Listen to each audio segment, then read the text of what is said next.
s1mple could be the one, if he is back in form and he is hungry, wants to play, could he save FaZe? I was pretty impressed just by the energy that he brought, and like watching the voice comms, watching, you know, from the sidelines, the old videos or whatever that was around, and just seeing him, the comms, he seems pretty sharp from that side. Like, I don't know how to say, but like when I compare him to what it was in Falcons, he just seems more locked in.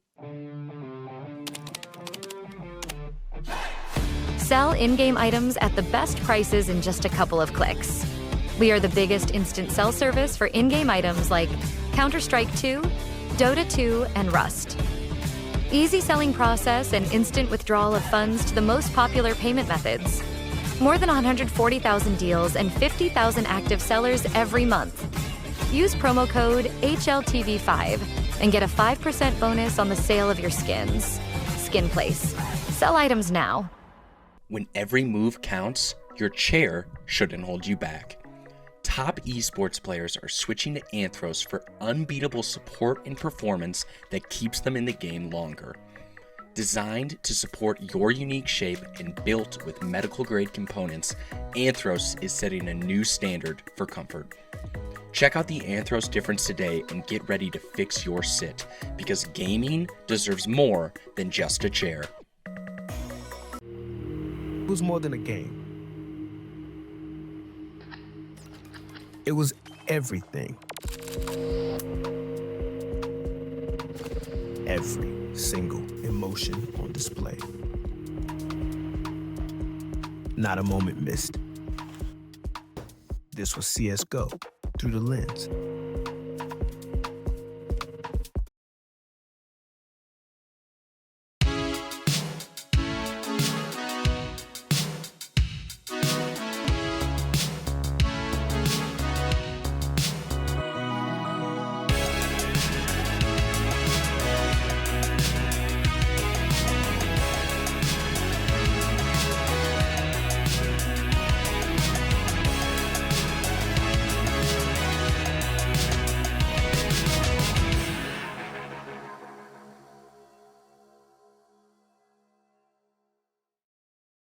Ladies and gentlemen, boys and girls, Counter-Strike fans across the globe, welcome to another episode of HLTV Confirmed. I'm inside Jason's house, and everyone's asleep. So No, that's all right. That'll be fine. Anyway, ladies and gentlemen, boys and girls, Counter-Strike fans across the globe, I hope you could hear that. That was whispering. That was meant to insinuate that I need to be quiet. We're doing HLTV Confirmed. We're brought to you by Anthros, as well as Skin Place. Now, Skin Place, if you're in the marketplace to sell some skins, head over to skinplace.com. But Anthros, here's the link, and this is why I'm in Michigan. Guess what, everybody? Anthros chairs, they're manufactured in Grand Rapids, Michigan, and I've come out here on a HLTV mission. They're sending me in with a GoPro. I'm going into the warehouse, and I'm going to see how they make these chairs, because if you want to fix your sit, if you want to have your back straight as all hell, if you want to make sure that you're not going to get old and be hunched over and be a hunchback, you got to sit in one of these chairs, and I'm going to find out today how that happens. They've sent me here. It's going to be like a 60 minutes documentary. They're with Anthros, and there's going to be chairs everywhere. But anyway, jokes aside, I'm really in Jason MongolZ's house. I'm joined by Prof. I'm joined by Striker. Lucas is here on the ones and twos. I don't even know what the time is. Prof, what's the time right now in the real world? 2 p.m. 2 p.m.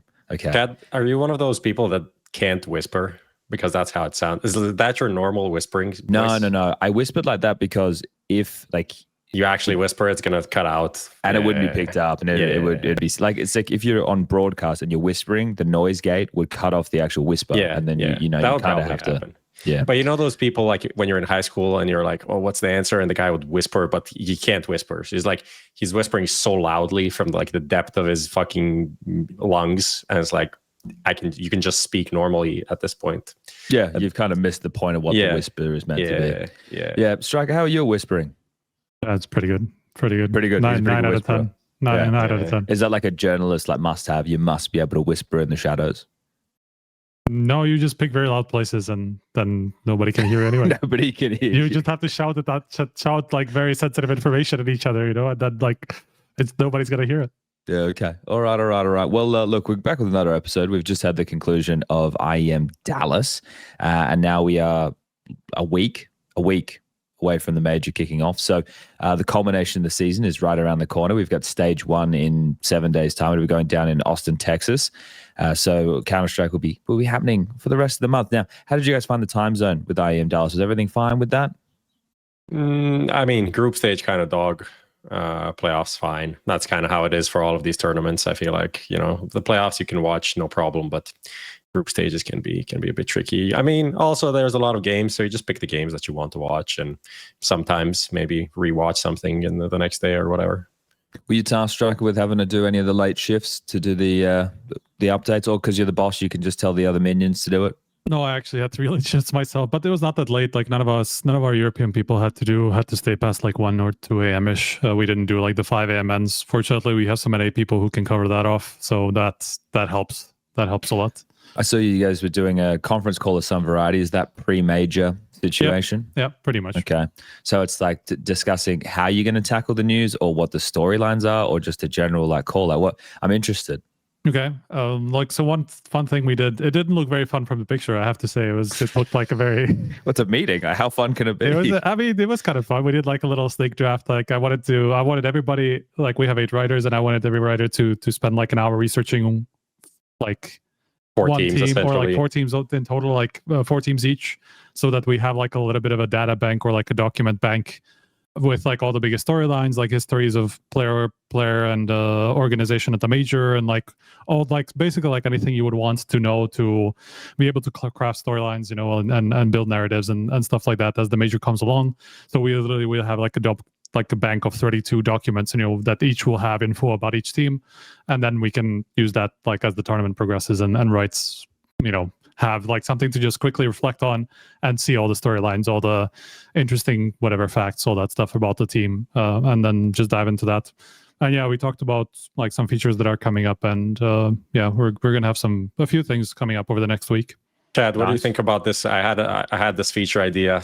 Striker kind of shut it down, said it wasn't appropriate. I said this sounds like who knows where it could go with the last week of news, but the idea was, you know, how everyone's just going to complain about the major for like 5 different things that we all know and have spoken about like 10 times already, including like the best of ones and stuff like that. So just to make an article to like preempt that, and like, you know, in Nostradamus, just call it out before it happens, like the 5 things that will suck about the Austin major. But then so you write it satirically. No, I kind really, of, to be honest. It's just if like you wrote just it a with criticism, some form of comedy to it, then maybe it could be. Just, you know, the format, you know, lacking the best of 5 final and all of these things that people are gonna, you know who's gonna complain about what already. So yeah, well, I feel like we could right now best of ones. You Yeah. just want to create a bingo card for the biggest bitch points of the major. Yeah, it's like losing. So many teams getting stickers now, lost all prestige, all of these classic things. You know, well, that's more appropriate for what we do here, I would say. Yeah. But So we could also do do 2. We could do like one that what's gonna suck and what's gonna be good, you know, and then we can balance it out. This was Harry's idea, so you know. Yeah, we could do, but turn it into a bingo card, and then as we check in from stage to stage, we can see how many we're fucking getting through before the end of the event. We could just make a confirm social media, just bingo card. Of things. Yeah. Well, we might have to brainstorm a few of them, but I think the obvious ones will come to mind. I guess the loose plan that we have is next week to do an episode before stage 1 kicks off. Yeah. I'm just going to be traveling from Grand Rapids to Austin, so it's all going to depend on how that goes down. Someone in chat just asked if I can make a slideshow before the major. I have a week now where maybe I can make a slideshow. So we'll see. It depends on what they want the slideshow to be about. You know, give us some idea. Slideshows about. Boys, I have to come clean with the audience right now. So I told you guys about this, and I've had to change my password. So on HLTV for the last couple of months, someone has had the password to my account, and I've allowed them to keep using my account. Now, they haven't been posted on the forums. I don't know who you are. I don't know where you're from. I don't know what your name is. I don't know what your persuasion is. And I don't know what your agenda was. But you were making fantasy teams on my account. And up until recently, you were doing a very good job. You had a couple of 10%, you had an 8%, you had a 2%, and I was proud. I was thinking, whoever this is making me look damn good in fantasy. So keep it up. I'm not going to take it away. I'm going to keep the password the same, and now we'll just allow to stay in this like symbiotic relationship where you puff up my numbers. And this is a true story, everybody. I swear to God. But last 2 events, not good.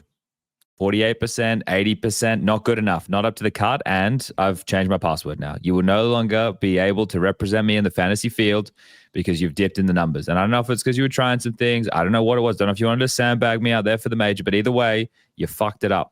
You had an opportunity. Troll. Like that guy must have been so disappointed that you haven't noticed. How long was this going on? I don't know. How many fantasy teams did this guy make?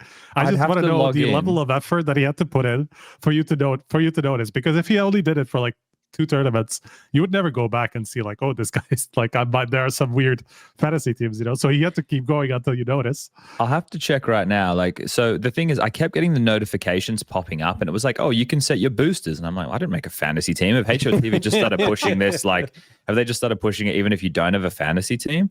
And so I hadn't like clicked on it. I just thought maybe you guys were doing more notifications because you wanted to get more people doing it. And then I saw that's a quick way to get people very pissed off and just like immediately shut it down and never really consider joining fantasy. You know, it's not a good strategy. Let's just say. Yeah, but the notification level's so like minor. How do I see like where I made different leagues? And you can do just like fantasy overview. And then if you do your like click on your like at the bottom you have the fantasy leaderboard, just click on your name and you should be able to see like a history of all the fantasy. I can find you. Oh, even that, yeah. I'm on my phone right now because I'm on Jason's computer, so I'm not logged into half the things that I would normally be logged into. I am Melbourne, top 2%, 18 points. Go. Don't even know who's on my team, but top 2%. Let's go. Well, not JKS. Rivals, 15 points. Astana, 15 points, top 10%, top 10%, top 80. So since Melbourne, it has been going on. Like a month and a half. So since Melbourne. Yeah. And then the last 2 weren't that bad. 58% and 44%. This is like 4 and 6 points.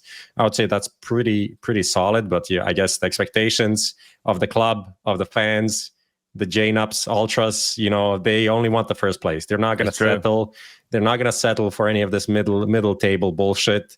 We need to win. So yeah, what are they going to do next? Who's gonna get the access next? This is going to be. The thing is, the password that I had set before, a fucking gorilla could have guessed it. So now I've gone ironclad. Password 1, 2, 3. It legitimately was. That's not anymore. I'll tell you that much. It's been that since I made the account, and it's like the account's from 2007. So, you know, sometimes you got to be safe in the streets. HLTV account didn't feel like it was one of them. I wasn't too worried. So, you know, someone got there eventually, and we're all good. So we're safe now. People in Twitch chat can't believe it. Honestly, would be banger to give it to someone else to take over. You know, maybe put out like a little riddle for the password. Whoever figures it out gets access until they lose again. You know, continue it. So they keep it the actual managerial position on your fantasy team. Could be lit. Yeah, fuck it up. Okay, let's get into the show, shall we? We've done the funny anecdotes. Took 8 years to hack SPUNJ. The account's 2007, not 2017. 18 years. Yeah, it's a long one. Okay, let's jump into it. So we did what are the odds earlier in the year when Cash was re-released, I guess, for CS2 by s1mple. And we were talking about the odds of it being integrated. And I think we actually all had pretty low odds of it being integrated into the map pool. I don't know about the two of you, but I think my reservation in that regard was I didn't think s1mple would be willing to sell the map to Valve.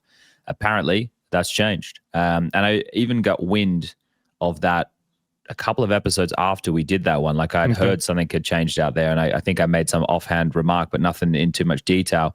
And in the recent log files that have come out with some of the CS updates, we just had the stickers drop as well, that Cash has been bought, essentially. It's not like, it wasn't officially said. I mean, it basically was by s1mple himself, and like CSGO kind of like, or CS2 Twitter that like reposted it or like interacted with it. Like it is effectively confirmed.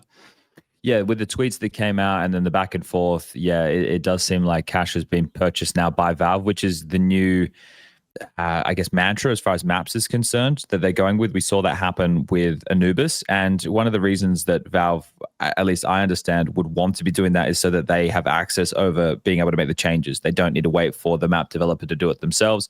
They have the autonomy over that, and then the map can end up however they want it to, wherever they want it to, and they're no longer beholden. So buying that IP and then it being integrated into the game, as far as I was aware, it was like a lump sum that Anubis got, right? It's like $100,000 or something. Do we ever know was it that figure? Or did we not really hear a figure? Am I just speculating? We didn't get told. I mean, we had an interview with the creators, and I don't think they actually said it. Yeah, but I feel like that's kind of the numbers that were thrown around before talking about these maps and stuff. Here's the odds that we went with cash in the map pool before June 1st, and we went with no, which I think we're going to be safe on that one. But before June 1st, yeah, fair enough. But like, because we would like if we had set like a timeline of literally forever, but I think it was like the scale of it and everything like that. So I don't. This is the thing. Do you guys think that now that they own it, they'll just bring it into the map pool after the major and it will replace one of the less desirable maps? Or competitive? I think competitive. Like I don't know but that's the conversation. I mean, usually it's kind of gone gradually, right? I mean, we had Anubis in like matchmaking for a while and for kind of a long time actually, and then it came into the main map pool. So I don't know. It could be one of those as well, like where they need to bug test it first, in casual play and all that stuff before they bring it into the big one, because I mean it is a brand new map, even if it's obviously has its baseline and history and all that stuff. Like technically it is a new map, so I guess it would be maybe risky to put it into quickly. Do you think that like they need, like, because it is such a seasoned map and we know what to expect from it essentially, that they need to do the same level of vetting? Yeah, probably not, right? But I still, I don't know. It feels weird. First of all, even thinking that they'll do it by seasons, like after the major or whatever, I don't think that's really how they operate most of the times. Like, yeah, we have a bit of more structure in the year, but I don't think it's like either it's in like July 15th or January 15th. I think it could be October, could be any time, literally. Someone in chat just said, but didn't they buy Tuscan as well and never brought it into official map pool? Did they buy Tuscan? I did not hear this. Don't know anything about that. I thought it was like when you see some of the maps like Basalt or whatnot, they're the community maps and they're only in there for a temporary period of time, right? I don't know. I don't think they're purchased by Valve. Was Tuscan ever in like matchmaking? Yeah, it was. So, okay. But I'm pretty sure people are saying they did. Okay. Interesting. Well, the layout of Tuscan is something that, when they bought Anubis. Okay. Interesting. I would say, like last time, so I was just checking the Dust 2 came into the map pool, and it actually came in like 3 weeks after the major. After Copenhagen, they brought back Dust 2 instead of Overpass. Well, you're hoping, right, like if they are going to do it, that it happens quite quickly after the major, right? Or even during the major, because all the pro teams, the season is over, like essentially. So if you're not at the major, then you can start practicing cash, which will give some teams a bit of a leg up over others. But at the same time, I would prefer it to happen sooner rather than later. And it could be a nice way to, with Counter-Strike on the screen, to get the influx of players in, because we're probably expecting an influx of players during the major period. So yeah, I think that it's good to have it in the inventory. If you guys were having a pick, right? This is just choice, dealer's choice, Prof. If you had to pick which map it was going to replace, what map and why in the pool would you like it to replace?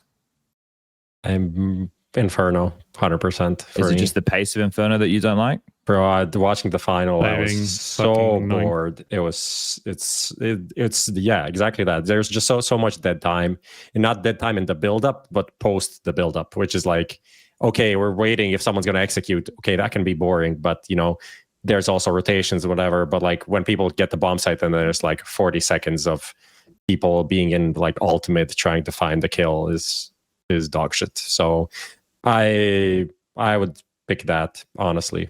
Inferno, okay. Striker, are you the same, or do you have a different version that you would like to, or a different map that you would like to see replaced? Not particularly. I like all the new ones. I actually, after playing a bit of Train, I like it more than I did originally. And actually watching it doesn't feel as slow as I thought it would do it. So same thing. I don't mind that it came back. Just don't bring back Vertigo. That's all I'm asking. But That like, would people, be surprising. Yeah, what do you think, Chad? Just quickly, let's bring this up because Lucas has gone and brought a little bit of research here. So regarding the maps, this is something that was tweeted a while ago now, actually. But when there was one-time payments for Anubis and Tuscan of $150,000 US, let's hope that you're not in the US and you get paid that money, you don't get taxed. But yeah, that's not. It is a lot of money and it's not a lot of money at the same time. But I think you would also maybe, well, I guess if Tuscan is, or was it Anubis and Tuscan and Anubis, okay. yeah. So yeah, maybe they're like, working if there's on something Tuscan. that has a little bit more legacy, maybe that price would go up because, you know, it has way more support. Let's say, you know, it's probably worth more. So it could be more, but if those two maps were both sold for the same price, who knows? Yeah, just but maybe that's what was holding things up, you know, for so long. Like if Pone wasn't happy with just 150K, who knows? Maybe. But that's the thing. Like, are you in a position to negotiate with Valve? Yeah, I mean, who probably are you going to sell it else? Like, is there any other potential buyer, right? Do you want the money or do you not? Yeah. Like, you're not taking it anywhere else. They already rip off the layouts in Valorant, right? Like, they don't give a fuck. In terms of the maps, I can understand from the Inferno perspective that you guys are talking about, because Alex and I have done a lot of Arena Inferno games. And one of the things with Arena games is Alex and I like to leave more dead air with that, because first of all, the people in the audience aren't going to always be able to hear every word. So if I'm like color commentating through every piece of utility and map control, it's just so fucking verbose and it's almost pointless. So you leave more dead air until there is action, and that can leave like lulls, not only in the commentary, but it also kind of it shines a spotlight on just how dull it can be, right, for certain periods of time. Like your spurts of action, unless you're getting a head-to-head, are few and far between. I think like Inferno with some adjustments could play a little bit more fun. I think Anubis is the other big one because that gets a lot of criticism at the moment from the pro community. But I don't mind the fact that there's one quite heavily T-sided map. I think some adjustments to Anubis would be necessary to kind of bring it more in line with where we'd like it to be. So I think it's quicker to salvage Anubis than it is to salvage Inferno at the moment. And then the last one, which I see people bringing up in conversation, is, oh, well, Mirage has been here forever. But we've said that for fucking 10 years. Like, oh, when are they going to replace Mirage? I think the only way that I would give more credence to that conversation in this scenario is because they're both more simplistic map designs, right? Like they're a bit more open and the type of executes are more simple. So if you were going to replace Mirage with something, Cash or a Dust 2 would be a good map to do. But I would assume an Inferno or Anubis just based off the popularity. That's where I'd go as well. Just so hard for me to, obviously biased, I like Mirage, but like I just watching the final again, just compare the Mirage game and the Inferno game. Mirage in an arena, just like most of the time, will be a good game to watch. Yeah. It just will be. Like, no, I agree. Here and there's like a complete like CT side blowout where the T's don't really get any space or whatever. But even that can have some like nice, you know, multi kills from the CT side that are exciting to watch. But like you get some Infernos and they're just like, yeah, let's just, like, I was on my phone half the time. It's just one of those. It's like, it's just forcing me to like scroll Instagram for 30 seconds until the next round starts, which I don't want to do. I don't want to do that, but it's like, it's fucking 2 a.m. It's the third map. We know who's going to win. There's just like no excitement going on. Yeah, no, I once I realized Inferno was over, I was leaving to go back to the hotel to like go in the gym. And as I'm on the way, like some of the fans like, you're not watching the final? I'm like, it's fucking over. Like, you know, it's over. Beating the like, traffic. This is it. It's done out there.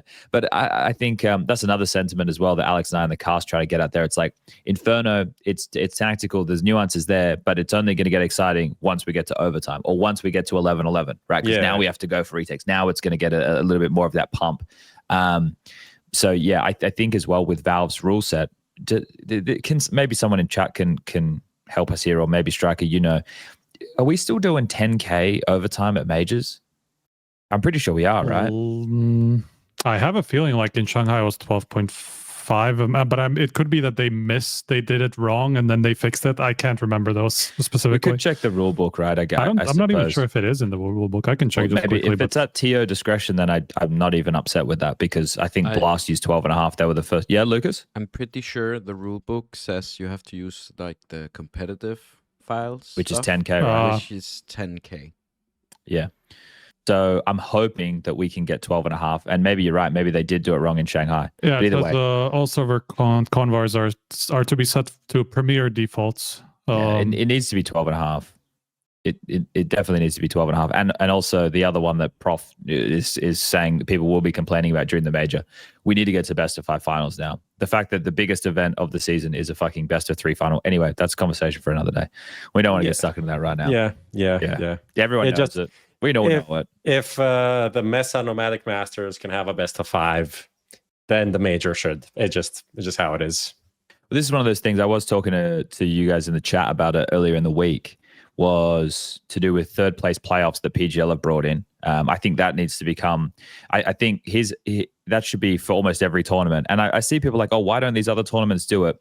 So from my understanding, the other tournaments can't do it at the moment because they need to get an exemption from Valve to restructure the prize money of their tournaments. It's not that they couldn't add the third place playoff. They could, but if the prize money is not restructured, then it's pointless because then you don't get the bonus with the VRS prize money, right? So they would need an exemption from Valve to be able to do it, because talking to some of the other TOs, it sounds like they want to bring in third place playoffs, but at the moment it doesn't make sense with the VRS payoff. So they have to wait until next year, essentially, for them to be able to get that go-ahead. And I think also for Valve's format, there's 2 big things that need to change. We need to get best of 3 for the whole thing, right? Which I think everybody here would agree with.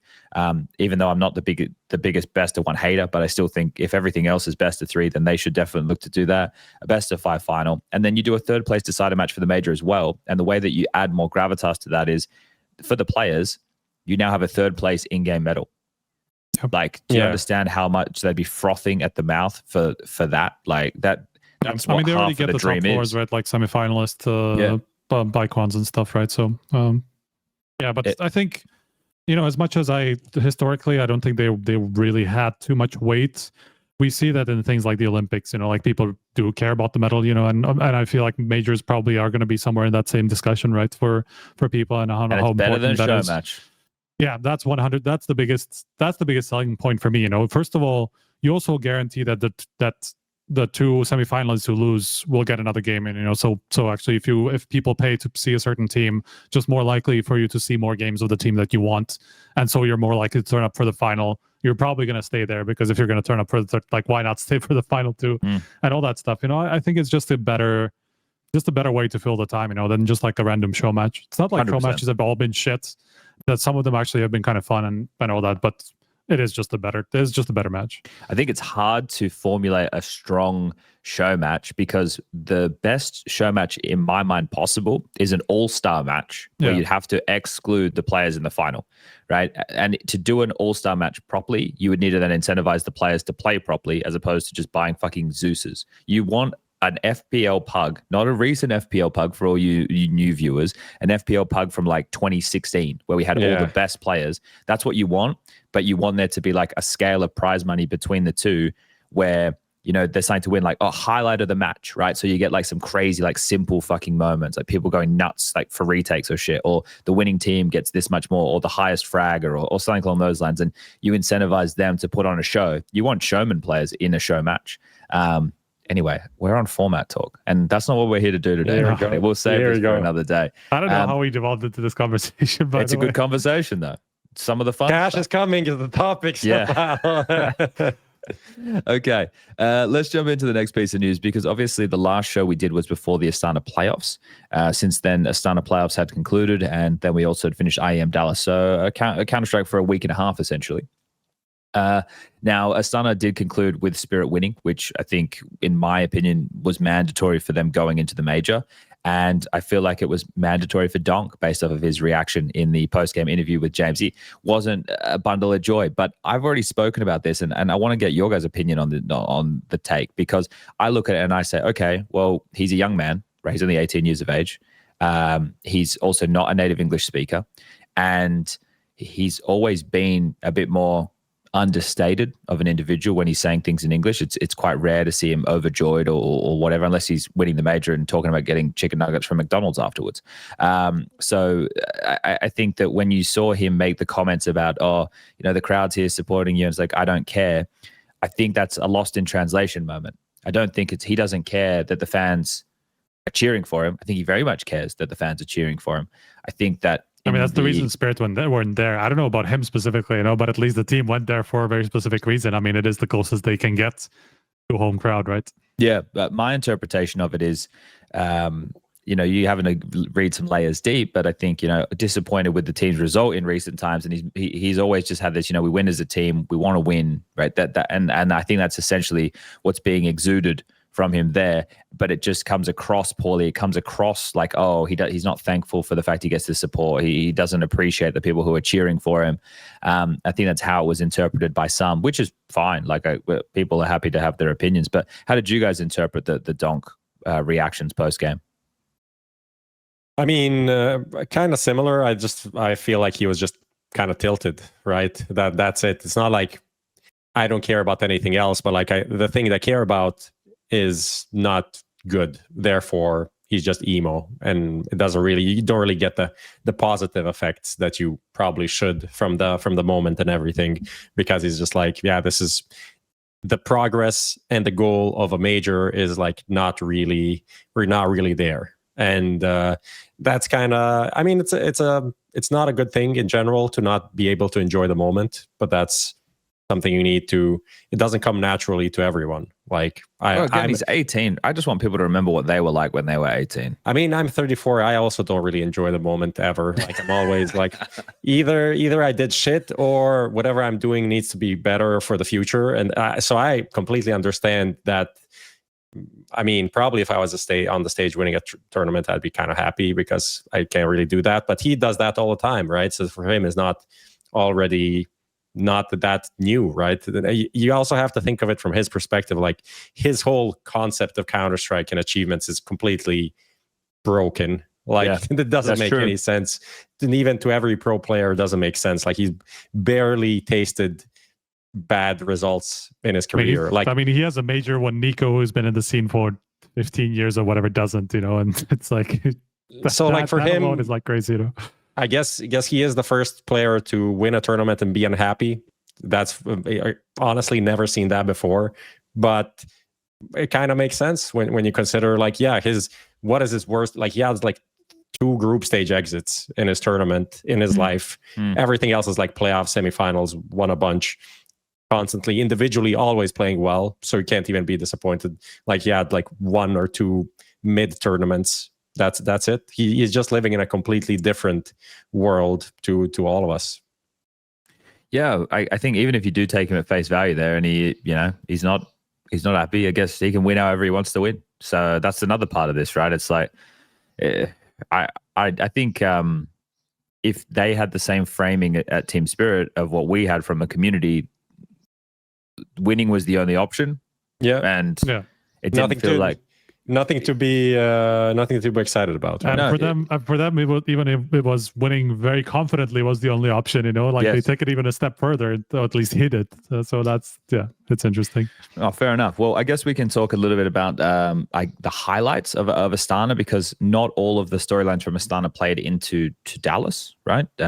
We had the travel, which is something we can talk about, I guess, with the Dallas side of things for Aurora and MongolZ.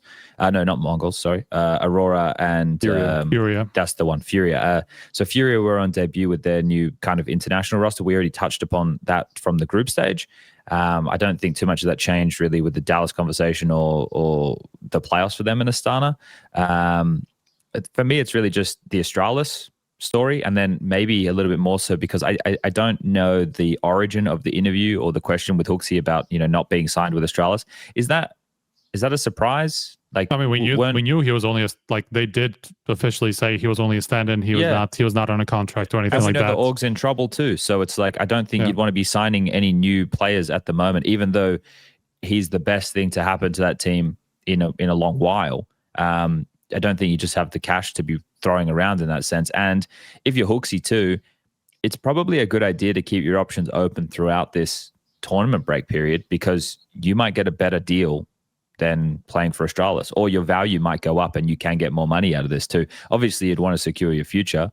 It'd be interesting to see what happens with Astralis, but we know that there's going to be a lot of different things happening. Like Striker's got his ear to the ground all the time. Like there's movements out there. Is HooXi involved in any of the conversations you're hearing? I'm not sure at the moment. I'm not sure about him specifically, but like if I was him, I would also wait, right? Like instead of like tying myself to Astralis, like who knows who's going to look at in-game leader changes. Like, of course, like if this was just when just when Brolin came in as the IGL, and we didn't see how it would actually turn out with MOUZ, where they would fucking reach I don't know how many finals with him against all odds. That would have been a place that I would have thought for HooXi potentially. If it didn't work out with Brolin, and it could still work out in a way where like one of the IGLs doesn't work out. Like Navi decides to chain Alexi for whatever reason. I'm just like throwing things out there because that's like one of the struggling teams, or like Gamer Legion want to improve on ZTR. What about? I'm not saying that that's the same level as Astralis, like organization wise, but at this point, who knows like what's out there? Maybe Fallen wants to call it quits. Furia, HooXi. Oh yeah, hey, completely on the cards these Why days, not? right? Yeah. So, Yeah, but there's probably going to be more out there for HooXi, especially after this, after Astana, when like he got so much positive PR that it's like almost unreasonable, to the degree where like one guy, even if it's an in-game leader and all that stuff, like it's not. There's no way it's just him like making all that difference, Like it seems like he's getting so much praise when even with Cadian, like they had a really good PGL. What was it, Cluj? They had like the third place run, right? They beat MongolZ there, yeah. Yeah, and so like. Of course, it is a good result and all that stuff, but like everybody's saying, like HooXi is this mastermind, and like Astralis is saved. Like it's one tournament. We've seen this result from Astralis before. It was one time thing, I think it's just the general play style, even though it was the sample size is small, looked more on meta, which was before because I love that interview with him. Is where he's saying he was going to call his way on Ancient. I know we spoke about that last time, but really that's nice, an indication of him, playing the way he wants to play, which is nice to see. I have one with Navi that I want to just talk about here. If you gentlemen want to hear my conspiracy. So what if like after EPL and they lost to MongolZ during like it's only a studio event, but what if at that point like Blade's gone into his war room and he sat down and he's just sat there and he's been pondering and he goes, fuck it, let's just sandbag the rest of the season. Like I'm only going to put in like 50% effort. Fuck all this. Sandbag the rest of the season, and then now that we have like a long lead into the major, now we actually get to work because the season's fucking Jova for us. Like we kind of had some okay results, but then we've had some pretty bad losses, and then they've gone like fuck it, let's get everybody to think that we're shit now. Let's like we're in the conversation of maybe not even making the playoffs, but then we go into this boot camp after Astana where we had another mid result. And we turn it up a notch. We fucking turn it up a notch, and we come in and we go swinging for the fences for the major. And then it could be the Blade mastermind play. Does anybody think that Navi is sandbagging, or am I cooked? Is the fresh Michigan air getting to me already? I think the concept of confidence is kind of too important for you to just like give up for 3 tournaments in a row and be like, yeah, at the major we will have all the confidence we need to win all the matches. Like it's just it doesn't work that way. I don't know, man. I don't know. What if you got everybody on board, or what if Blade has been letting the players think that it's all them that's going wrong, but really he's been doing shit anti. Like he's prepping them poorly and stuff. He's intentionally making Prac worse. I don't know. It doesn't make sense. Drop off. He needs to break the ego, right, of the players. I mean, this is kind of what they have been saying. We've been winning a lot, don't have the same drive, don't really like each other anymore. I didn't really say that, but there's all of these little things. So ideally you just do want like a expectation reset, motivation reset, and start from where they were a year ago before they won the Copenhagen Major. You can't really do that unless you lose, but you're also never going to lose on purpose, right? You're never going to do that. I don't know. But you can optimize where you're putting and how much effort you're putting into different stuff. Because they did say like they didn't have anything else. They didn't have boot camps, like the classic Navi big boot camps. No, they're gonna have it for now. a while. And I mean, Alexi did a exit interview. Banks was asking him a lot of questions. He didn't really have any answers, to be honest. It was just like, maybe this boot camp saves everything, maybe not. Yeah, that was kind of it. That's the last shot we have. No. But that is usually what does work for Navi. So maybe it does. But like right now, it's like I have them so low on we were doing like a power ranking internally. I don't have them in the top 8. I don't think so. Interesting. Like I think because of this time period, they probably squeak in. But then, yeah, if you take a look at everything else, because you guys, another feature you guys added was the what is it? You've got a VRS simulator, right? Yeah. For so all I was events. taking a look at that this morning for how things are going to look regarding Cologne, right? Which would be the first big event once we get out. And just seeing where they are in the rankings still, like, well, they're still in the conversation, but the Counter-Strike we're seeing in the server does not bring them into the conversation. So yeah, the major, I guess, is going to be the last ditch for this. I'm sure that there's conversations going on behind the scenes for roster changes for a lot of teams, and I suppose Navi's in that conversation too. Okay, last couple of little key points that we should talk about with Astana before we continue forward. Aurora getting arena win, right? So that's really good for them. Now it's definitely not. Let me see. Let me just bring it up here. How many times can these two teams play? It's. But that's the thing. What the fuck are we watching? Even this is insane. With they Dallas played included, again. It's only the third time, right? But it just feels like it's happened more often than not because third time in a playoffs. Yeah, but third time of the season. But, okay, and all of them were in the playoffs. Yes, yeah. Oh, okay. It just worked out that way, which is probably why we had the feeling that it was more regular than it was. But I think it's also because of the narrative, which detracts from the gravitas of the game. Because the narrative is, well, both of these teams are still getting their stage legs. Somebody has to win, which isn't as fun of a conversation of both these teams are really good. Let's see who wins, right? Because both these teams are very good, but they both carry around the caveat of, are they comfortable on stage matches, which they're clearly not. It was very good, I think, for Aurora to get that victory. Then the problem persists that they lost to Astralis. However, Astralis took a map off Spirit. So measure that however you want. I'll allow the community to kind of have their feel on that. But then I think it was mandatory for them to pick up the win against Furia in the third place playoff. Because for Aurora, that's not just a regular third place playoff match. We're a massive favorite over this Furia team who are also on debut.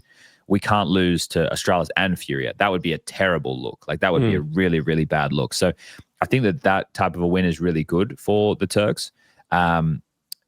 You need to be careful because the Turkish fans are very aggressive. So you need to make sure you talk about them a little bit. So over to you, Prof, so your Twitter doesn't get lit up with not talking about it. Because if you talk about them, you're in trouble. If you don't talk about them, you're in trouble. So tread carefully, motherfucker.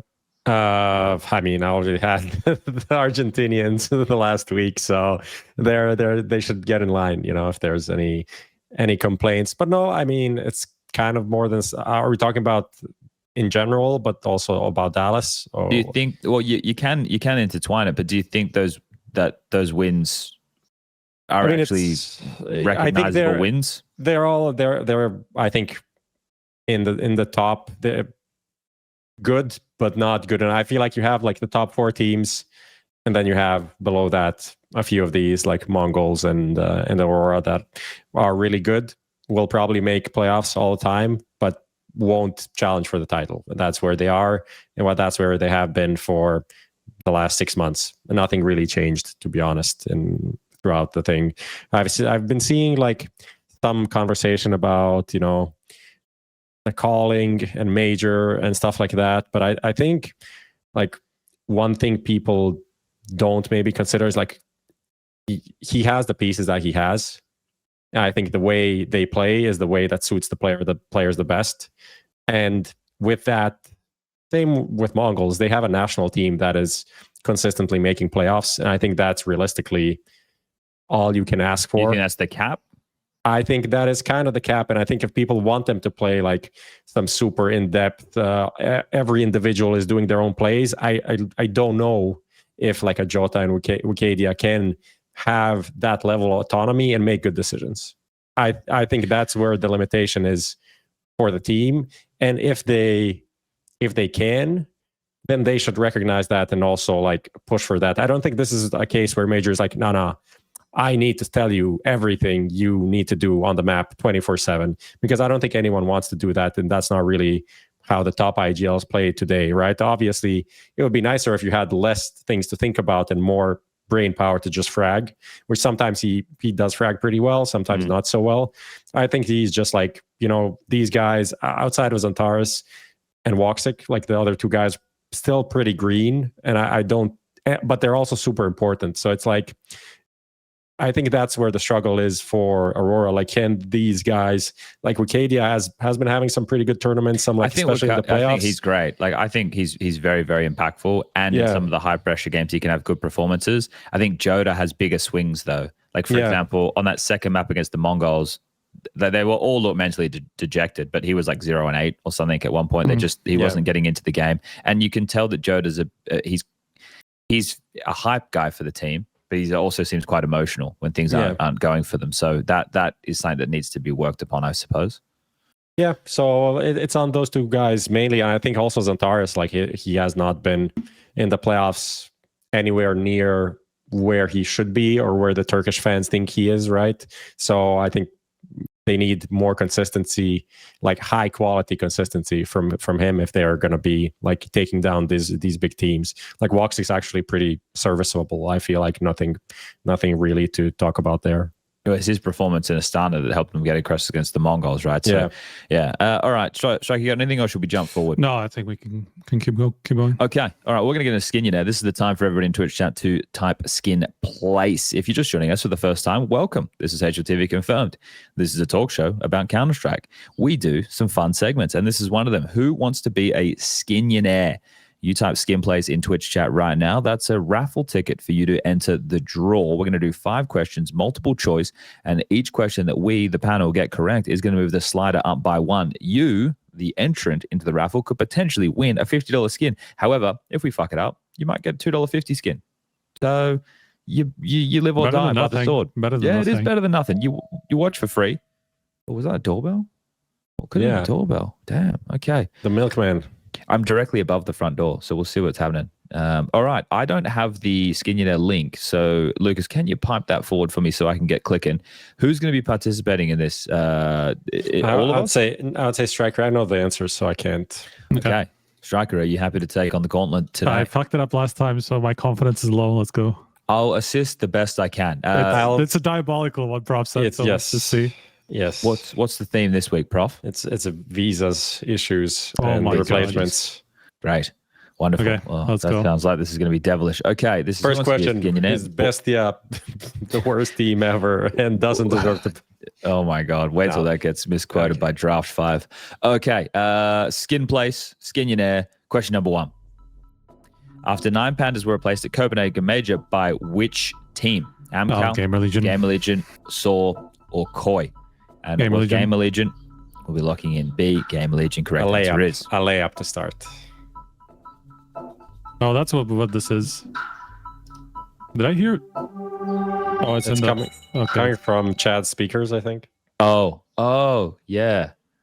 Sorry about that, everybody. This isn't my setup. That was the bell or whatever. I don't know. This is my setup, so yeah, that's my bad. Jason's computer does look very nice, though. His case, it's open. I can see through. It's great. It looks beautiful. Lots of fans. Okay, 1 from 1. Nice and easy one. That was the Copenhagen Major run by PGO. And 9 pandas, they had multiple people who were in Copenhagen. Just 2 of them were unable to get there. I think, was it like Clax and... I don't remember which ones. I think Seized was there. There was a couple of them. 2 arrived, according to the article. I think, yeah, but that was that's going to come in handy later, everybody, because that's been a big point of contention regarding this BESTIA visa stuff for Blast. Anyway, question number 2. Ents made a grand final run at IEM Dallas 2020 with Snacks replacing who? Was it Snappy, Spinks, or Volder? Oh, Spinks, right?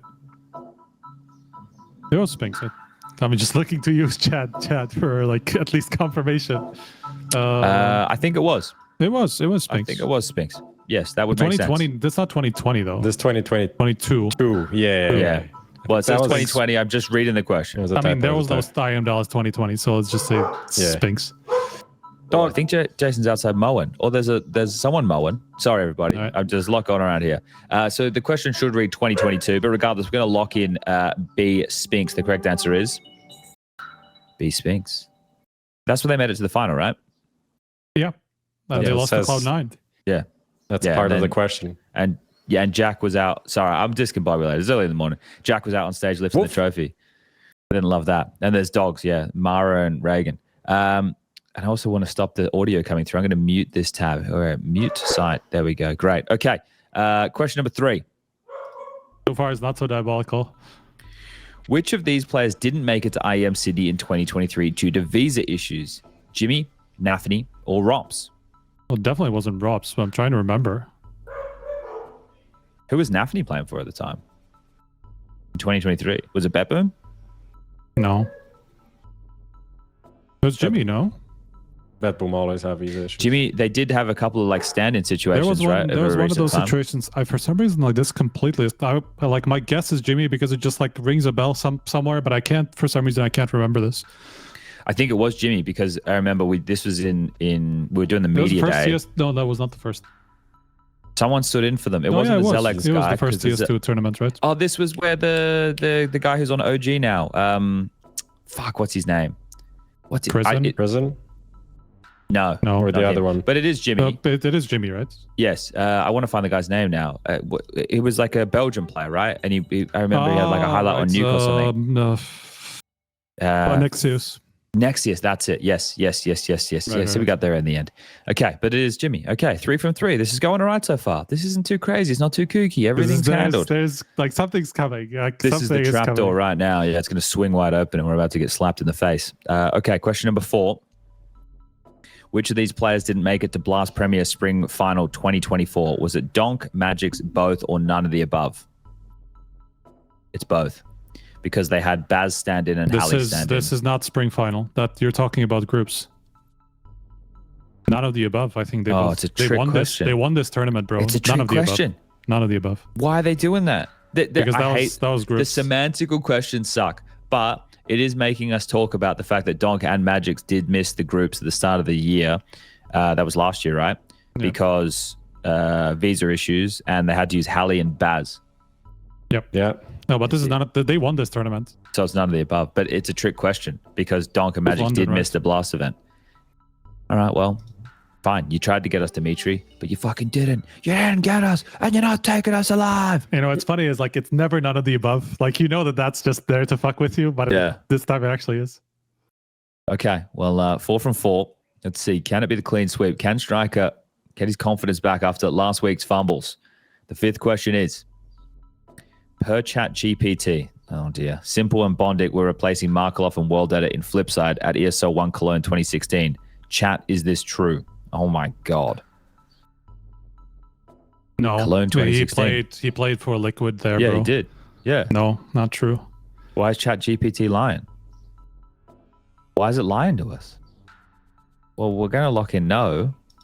And I think Striker's going to take the cake. He's going to get the flowers. He's going to get the bag. And so someone in chat, that's it. The confetti comes raining down. That was the first playoffs for Flipside in a major too, I think, no? That was the NIP. They eliminated NIP. Like that was the first time that they didn't make it to major playoffs or something. Was that the Shara clip? It was 20. No, I think it might what, when he fell down the stage? Was that there? Yeah. I think that might have been that. Poor Shara, man. Known for falling off the stage. All right, well, 5 from 5. We're really happy Chat GPT doesn't know, so that means we all get to keep our job for a little while longer. So we're going to pick our winner, and our lucky winner is, I'm going to say it's Yogi Alu, because I'm going to say the J's are Y, because they got Alu at the end, which might mean they're from Finland. So we're going to go with Yogi Alu, and they've only been following for 20 days. So I like giving it to people who have been following for a long time, but maybe people who are new fans, that's good too. We want people to be, maybe you're not a fan, consumers. We'll call you consumers. A new consumer of the show. So I hope it is Yogi Alu. Why did you say this was a diabolical one? I don't get it. Bro, I don't know. This okay, the last one is weird. It's just a weird question, to be honest. The next to last one was was horrible. It was horrible. It was horrible. And also, tricky. Yeah. All right. Well, guess what, everybody? We've got our winner of Who Wants to Be a Skionainaire, brought to you by Skin Place. So thank you very much, Yogi Alu. Our people reach out to your people. We'll get you your $50 skin. All right. Let's go to a break because the next topic, he's gonna get upset. So I want to give him a couple minutes to really recombobulate as opposed to being discombobulated. Take a breath. Get a little sip of water in him. So right now, we're going to go to the ad break. We'll come back, and we're going to get into the BESTIA and the BLAST saga. Dun, dun, dun. Sell in-game items at the best prices in just a couple of clicks. We are the biggest instant sell service for in-game items like Counter-Strike 2, Dota 2, and Rust. Easy selling process and instant withdrawal of funds to the most popular payment methods. More than 140,000 deals and 50,000 active sellers every month. Use promo code HLTV5 and get a 5% bonus on the sale of your skins. Skin Place. Sell items now. When every move counts, your chair shouldn't hold you back. Top esports players are switching to Anthros for unbeatable support and performance that keeps them in the game longer. Designed to support your unique shape and built with medical-grade components, Anthros is setting a new standard for comfort. Check out the Anthros difference today and get ready to fix your sit, because gaming deserves more than just a chair. It was more than a game. It was everything. Every single emotion on display. Not a moment missed. This was CSGO through the lens.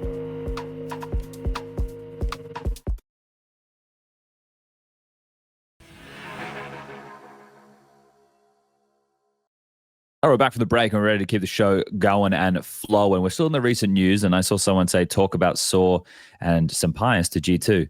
We already did. We will again, but we're doing it on my time, not yours. All right? So we'll get to it. What we're getting to right now is Prof's favorite story in recent history. Now, if people are unawares, the BLAST Major has its teams locked in, and BESTIA is being replaced by Legacy. Now, there's a whole lot of drama surrounding this. There's been some Twitter campaigns. There's been a lot of pros getting involved in tweeting. But the long and the short, and I'll let Prof do the long, but here's the short. The short is that the amount of time of which BESTIA were, and everybody, so it's not just them, were given to be able to prove that they would be able to enter the country of the United States of America for the Austin Major had elapsed. They were unable to provide evidence that they would have visas to enter and compete. And because of that, BLAST replaced them with Legacy. Now, that right there is the bare bones details. And because I know Prof has a lot to say about this, I want to allow him to be the one to explain the scenario with all of the information, because Prof, you and Striker are much better read on this than I am. So I'll give you the floor. I don't know. You built it up so much. It's been like 3 days now that you've cooled down. So you know, yeah, that is like it's kind of dead now.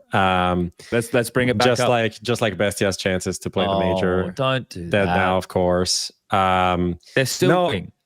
I mean, they're still hoping, which is just even worse. Like hope kills you. That's what kills you, right? No, it's been a pretty big. Like, I don't remember the last time we had such a shit show in terms of like a community shit show, and the amount of like misinformation and just like yelling into the void from like a lot of different people. Just feels, it was so uninformed on so many levels. It was horrible to watch. It's just like I lost faith in humanity for like 48 hours after all of this, because like I understand, you know, for BESTIA, is like the moment you get the information that you're not going to the major, you go full panic mode and try to do everything possible. But then everyone else that got involved without like even doing any due diligence about anything and just saying stuff, parroting everything that was like half translated on Twitter and just saying, no, they have the visas. No, they have the visas tomorrow. They have a conference. What do they have? Like, what the fuck is going on actually? And it's just, honestly, it is sad. It's super sad, but it's also some form of accountability also needs to be taken by the team that didn't get visas in time. Let's just start there. I didn't see any of that.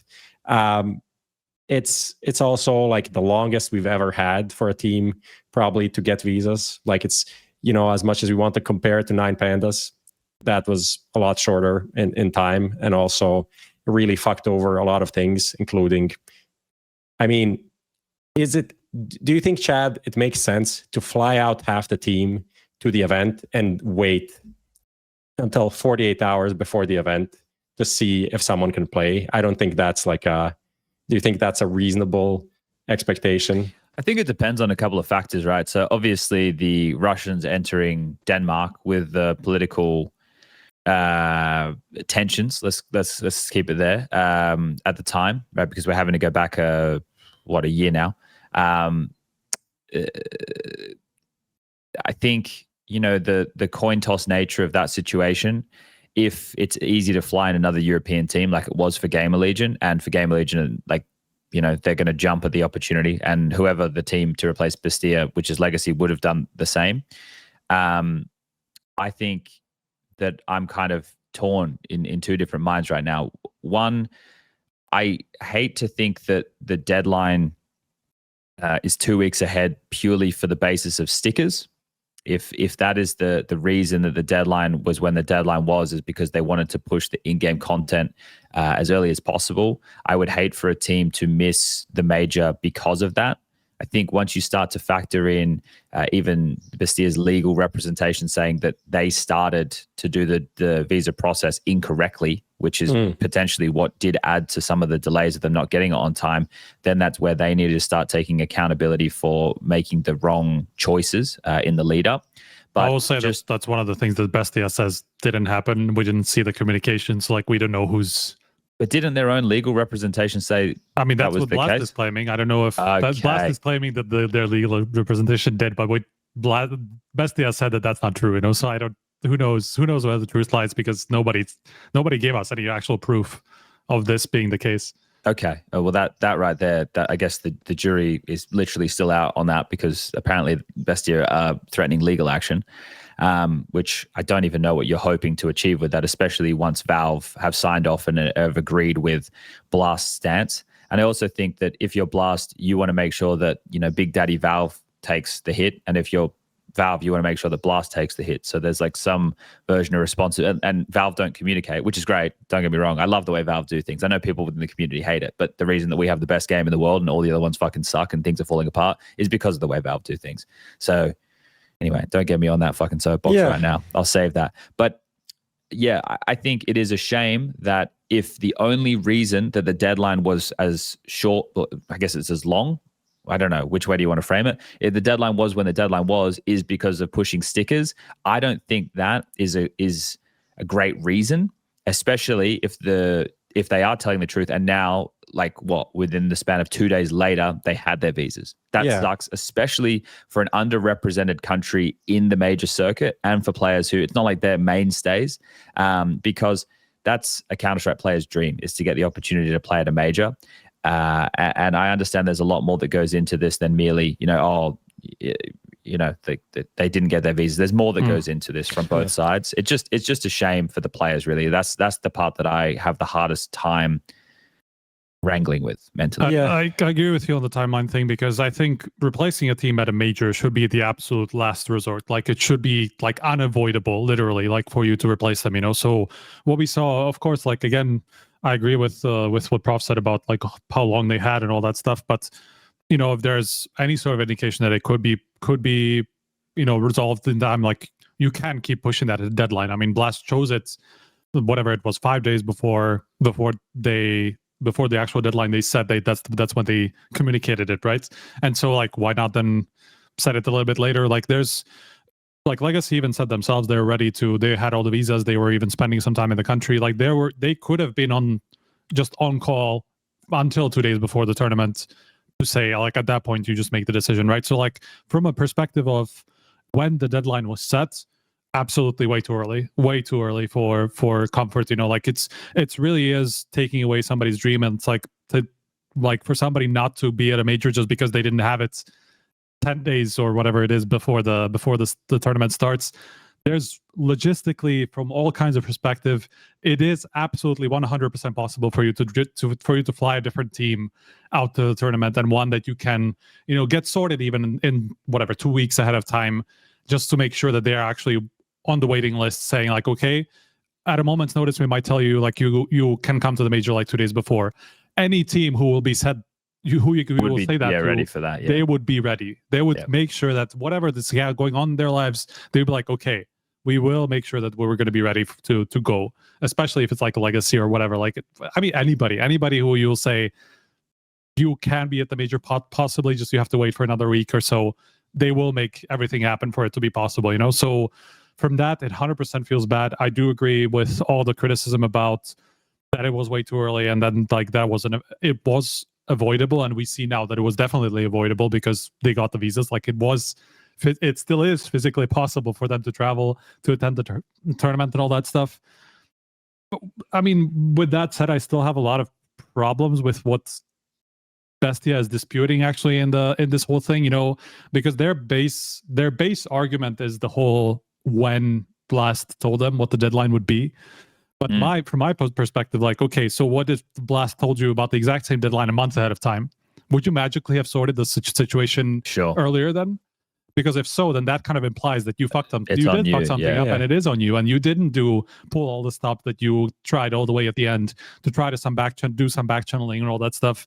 Like it does imply that there was something went wrong with that process, or you just didn't do everything that you could have possibly done to fix it earlier, right? That's the part that I have a problem with. I have a short timeline just to like clear this up. So like obviously it was 34 days between like when they qualified and when the deadline happened in the end. There was some like back and forth. I think the communication was like early May.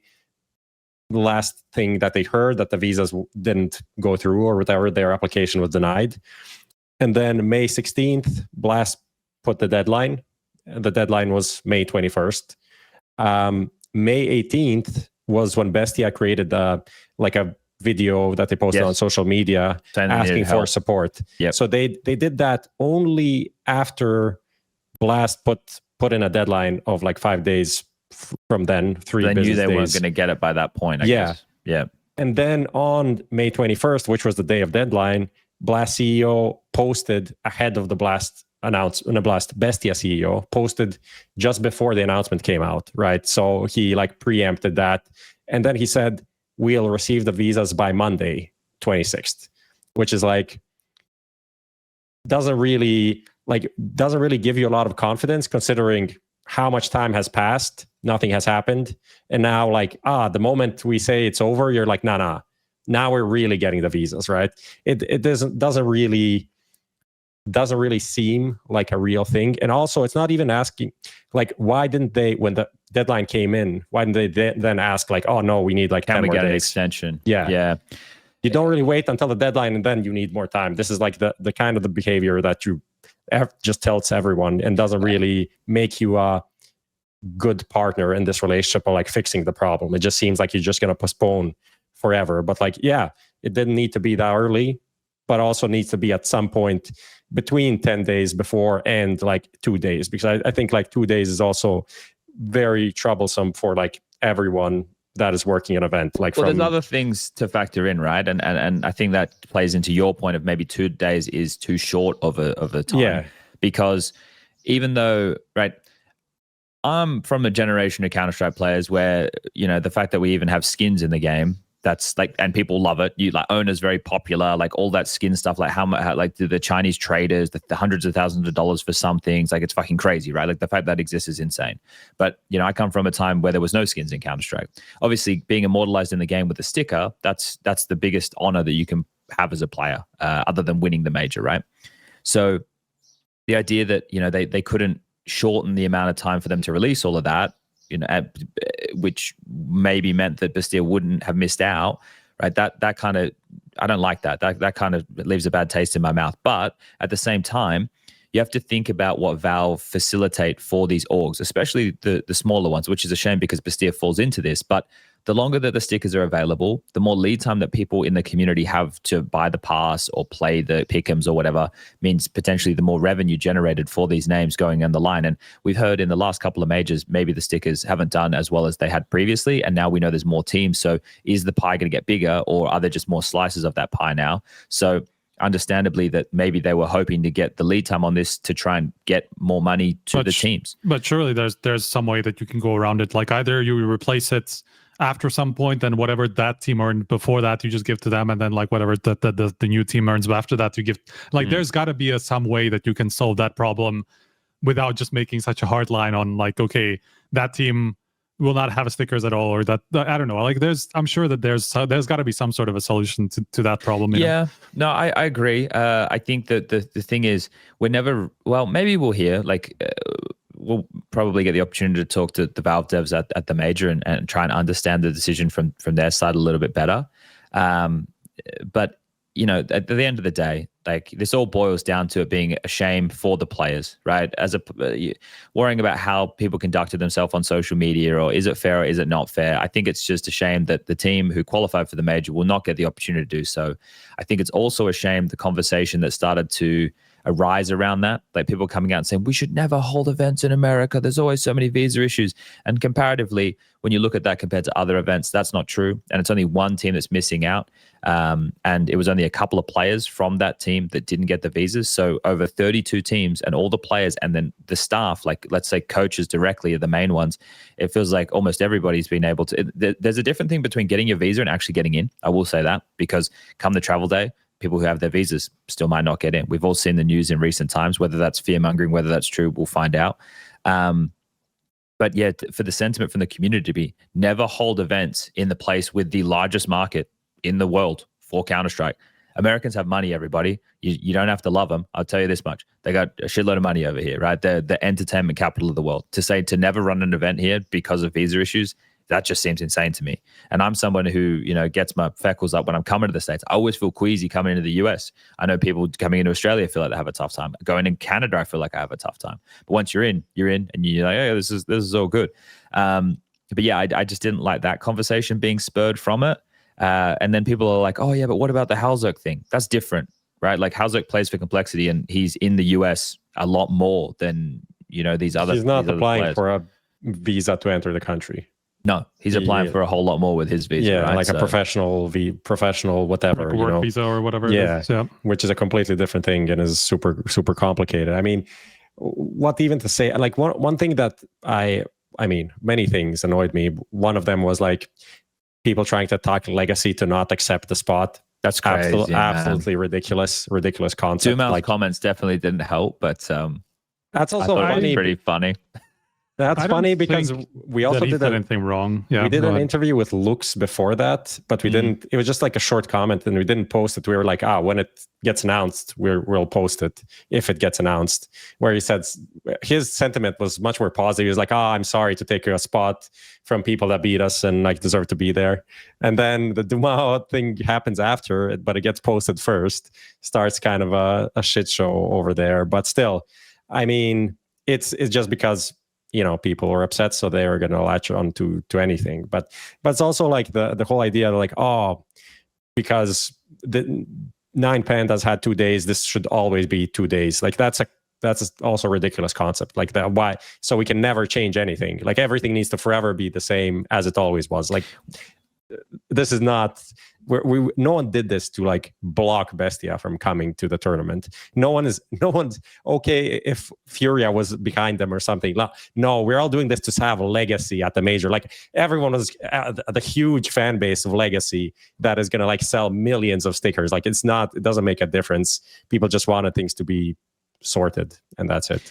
Yeah, I think you trying to decide what a reasonable amount of time before is tough, because you need to consider that even though the event doesn't start until the 3rd, the travel day is the 1st and the media and setup day is the 2nd. Yeah. So the 1st is right around the corner. Today is the 27th. But you can still, like, if you want to make sure that like there are no travel problems and all that stuff, then just make the deadline for the day before the travel day is, right? And then like the new team will come in on the same travel day as everybody else. And then I think you need a little bit more notice than that. Like let's say if you also need to book 7, 6 but you can book that refundable and all that stuff like ahead of time, and then just make sure that they are ready. And then like last minute you can refund them. You know, like there are definitely refundable tickets are insanely expensive. But but let's say that you even put the cost, even if you put the cost on the team in that situation, right? Like even if you put the cost, they're gonna cop it. You'd cop it. I'd say that like by Wednesday, like end of business tomorrow, you know, like obviously we're speculating deadlines and all this kind of, it's crazy, like the level of, but again, this all boils down to one key thing. And I think that this is the main thing that people should keep in mind, is that the Counter-Strike players from a place like Argentina, it's a small country as far as Counter-Strike is concerned. Brazil obviously is a big country. They're from the same region, but Argentina hasn't been able to have the same level of breakthrough. For the players in the server, some of them have been doing this for an awfully long time. And at the end of the day, that's who we should be feeling for the most in this situation. And we should hope that we can try and avoid these things as much as possible, whether it's on the org side applying for visas, whether it's the TO being a bit more lenient, whether it's Valve actually trying to pull their weight and help with these things. We don't want people to miss out on the major if they qualify. That's the bottom line. Realistically, the bottom line. There should be a deadline in the rulebook for this. There is no specific deadline for, when you need to prove that you can enter a country, because, not all countries are this, this hard, and it's very, few people that need visas or whatever to get in. Some are harder to get in, so it's a more of a big deal, right? But it probably should exist in the rulebook. That has not ever existed probably in the rulebook for a major. So if it was just like 7 days before or whatever, then all of this would, it'd still probably explode, to be honest, but not to this degree, and that's it. But this is the reason that I don't like. I understand that the players with really big fan bases tweeting this stuff, obviously in support of BESTIA, that helps the fanfare. Best intentions, but not like many things that were said throughout this were ended up not being true. We have the visas, but then turns out the actual visa that they posted is the next day. So, it doesn't really line up. So then you're saying why don't they send them, they have the visas. They didn't have the visas. Why would BLAST say no if they have the visa? It doesn't even make any sense. Yes, maybe they have a message from someone saying that they'll get the visa by Monday, but that's not, I don't know how much you can, rely on that. Yeah. In some of these, it's not the same thing. Yeah, I see some people in chat, saying, players spamming talent and other pros and stuff. You have to try. I know it's really tough, but try put yourself in their shoes with this is their dream, and they feel helpless and it's being taken away from them. That's the feeling of despair, because for any professional Counter-Strike player, for anybody involved on a 24/7 basis, this is your life. To get the opportunity to go and play is an honor and a privilege, and it's the thing that you're the most excited about. It's all of your Christmas is coming at once. Yeah. It means a lot, and it's impossible to convey that emotion, but it's a big deal. So it is sad that they are unable to attend, and I feel very bad, but unfortunately the circumstances have played out the way they have, and hopefully we can try and avoid these things in the future. But yeah, I don't want to be oh, well, that's just the way it goes, but that's the way it is. So yeah. Okay. Are we done with the sad stuff?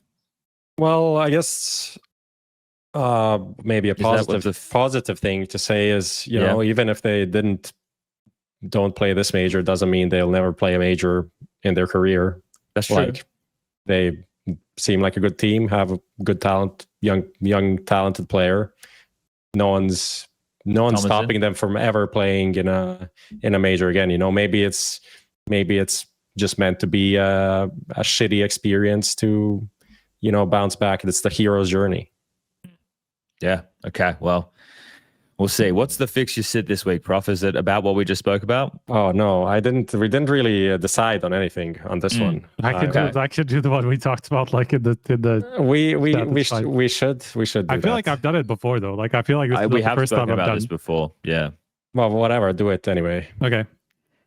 All right. So this is Fix Your Sit, brought to you by Anthros, one of our lovely sponsors. They manufacture their chairs in Grand Rapids, Michigan. I don't know why that's a key fact. It's just I'm in Grand Rapids, Michigan right now. Now, we do this segment every week, something that it needs to be fixed within the community or the broadcasts or whatever. Striker, take it away. I like how you preempted the broadcast thing, because I don't think we've done a broadcast one yet. But well, here we go.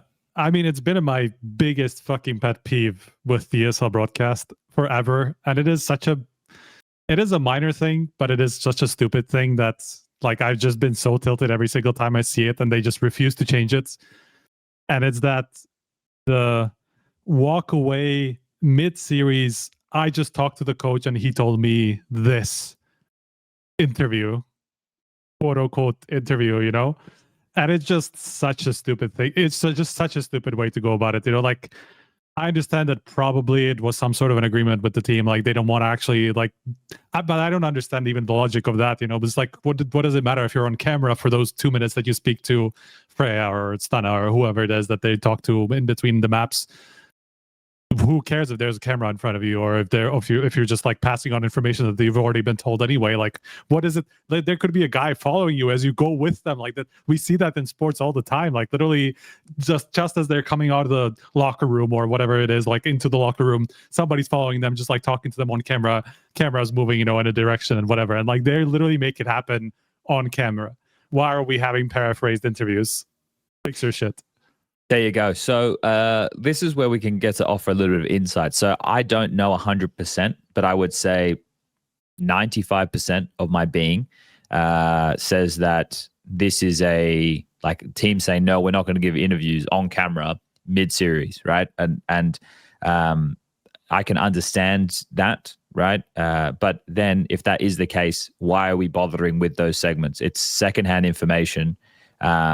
It's pointless if it's just a reason. I don't know if any of them have ever been actually insightful. I think none of them have actually ever had any insight, and that's that's in no way like a criticism towards the people who do those interviews. It's just like, it's just not good.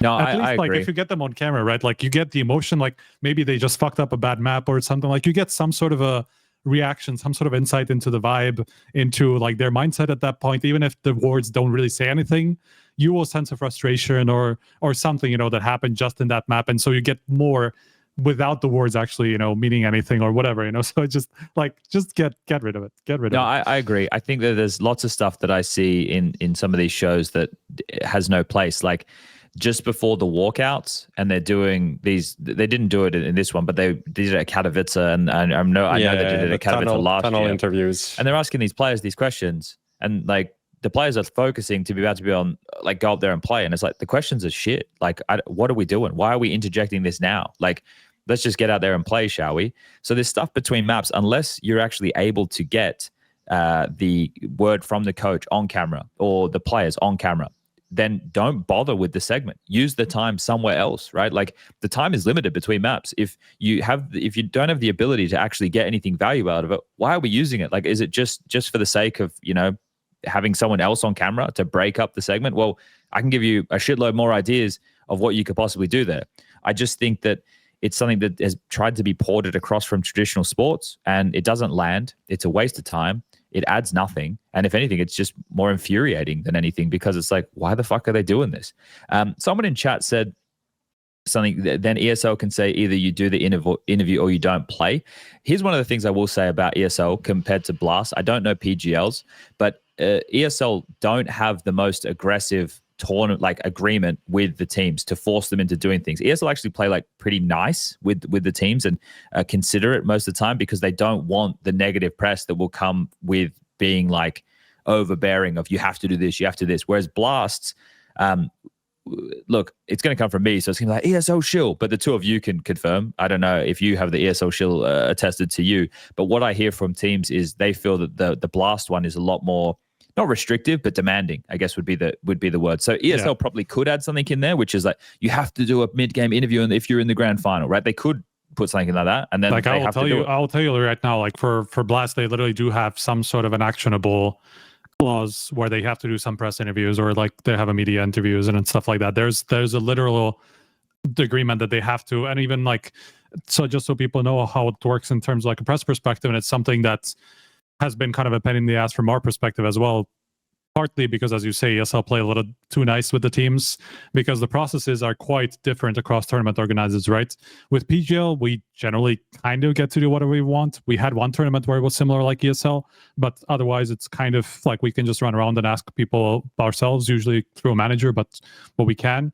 With ESL, there's a whole process where you have to request the interviews ahead of time. You don't actually get to talk to anybody one-on-one, like to ask them if they're going to do the interview.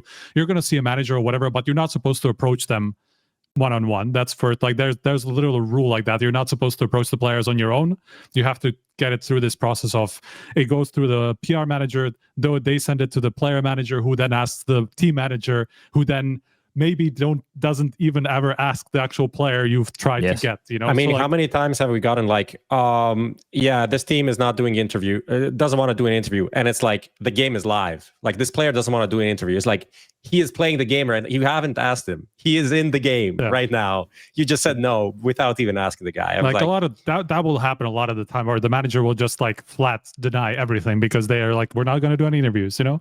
And like, that's again, slightly different problem, but that ties into what you were saying, like where the tournament participation agreement is a bit different.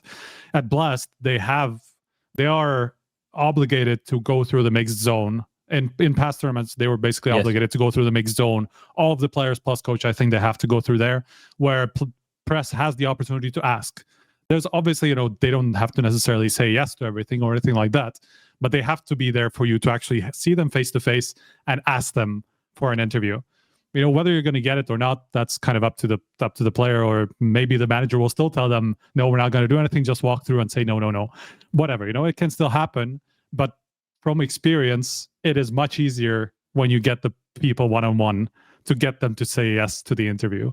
It's even the same from like our perspective when we wanted to get players involved in skits or different things. And what would happen is they started getting this workflow where we would have to send it through the player management side of things. And then the player management, what they want to do is keep the players and teams on side as much as possible so they cooperate with what they say when they need to do it. So if it's something ancillary, it's being an add-on, it's something extra, they're never going to make it seem like it's something that the players would want to do. They're going to be like, oh, there's this idea for you. And they're like, oh, do we have to do it? And they're going to go, no. It's like, they never even get to see the idea. So we just like started changing the way we'd go through. It was like, fuck it. I'm just going to talk to the player. Like, well, I'm a freelancer. What the fuck are the player managers going to do about it? Right. Like, so we just started making our own. You're not going to get your press badge revoked. No, it's like, what, they're not kicking me out. It's like, so we just would change the way we deal with that. Right. Because the player managers are doing their best to represent the players and keep them happy as far as ESL is concerned, right? And sometimes some of the players we know, like, you know, we talk to them all the time. Like some of them we're quite friendly with, so you know what type of relationship you can have. But I'm curious if ESL would want to add more into their agreements. Oh, this is something that we had spoken about briefly, and something that maybe we can do. What we might do, I was thinking about it, is we could reach out to the TOs first to ask if they would provide us with their agreements that they have with the teams to be expected to be signed. I would imagine they will say no, but then we will just get them anyway. So exactly, we will get them, right? But I would think we could get the 3 major TOs agreements, and then maybe we could go through them. We would have a couple of them like from a while back, to be honest. Yeah, and we could go through them, and then we can talk about some of the key differences, and maybe that could be a good to do in the tournament break, because you know we're going to be a little bit more down on the news unless there's a shitload of roster changes, which maybe there will be. But it could be a nice episode to go through some of the stuff like that, and maybe get Graham back on to take us through that from a team perspective. Now that Complexity feels like it's a bit of an indie org, right? It feels like, you know, like Graham's going to say a bit more. So maybe that's something that we can tackle in the future. But yeah, I think I'm done with this. Are you guys happy with this? Yeah, it's good. Okay, it's good. Great. There was a comment. Someone said that what I said is like Marie Antoinette saying they should eat cake when people are starving. You know, that never happened. That's like completely made up. Did she eat cake? I don't even know who she is. Really? You don't know this? Is she European? Australian history, I guess. I don't know. We don't know shit. Anyway, there's a movie with Kirsten Dunst, I think. Okay. So just quickly, we'll just talk about this one fast, and then we can get into the Dallas conversation. But SunpayUs and Saw to G2, which we had already spoken about previously, and I think I pretty much just treated it as it was fact, even though it hadn't gone through, or as far as I was aware, it wasn't completely official at that point. But Heroic came out with a tweet, and I was reading it just as I woke up. Because of the major, so the conflict of interest, they have to have all this stuff public. So Heroic have said, yes, it's happening. Saw and SunpayUs are going to G2. What I've heard is they're paying more for Saw than they are for SunpayUs, which kind of is in line with significantly more. Striker, I see that face. From interesting. yeah. So I can understand why, because I think Saw helps future-proof the organization because it's part of a rebuild, and to have a strong coach that like Saw is great. But that's not necessarily the reason why he's more expensive. It's probably something to do with whatever deal he has with Heroic. Heroic is putting probably a whatever price on top, because that is also their guy who makes sure that actually they do stay competitive, So like for the probably more value for them rather than what value he could bring to G2. Of course, like that plays a part as well. Yeah, okay. Yeah. Well, with this happening, I think we all already knew there was going to be a G2 rebuild, and Stilgo, when he was on the show, I think was even, quite honest about there was going to be changes coming within the tournament break. So that's the CEO of G2, in case you guys missed it. We had him on the show. Now, it is interesting, by the way, now that you mentioned that interview, when we were asking about s1mple, he's like, no, we're after younger players, like young talent and stuff like that. They get some bias. I don't know if they're same age. I think s1mple is 27. Okay, he's 20. SunpayUs is 26. Okay, but well, effectively the same age.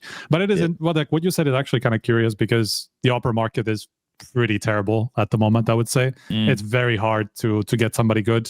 I guess like Dexter is like one option, but we know like maybe he's not like in the top form apart from that one MVP that he had at the end. Jambo just got signed, like that was like one of the big up and coming talent, like, and who knows whether device is going to be available, not going to be available. Like it seems like it's so short that like I would expect SunpayUs to be a pretty hot prospect. Yeah.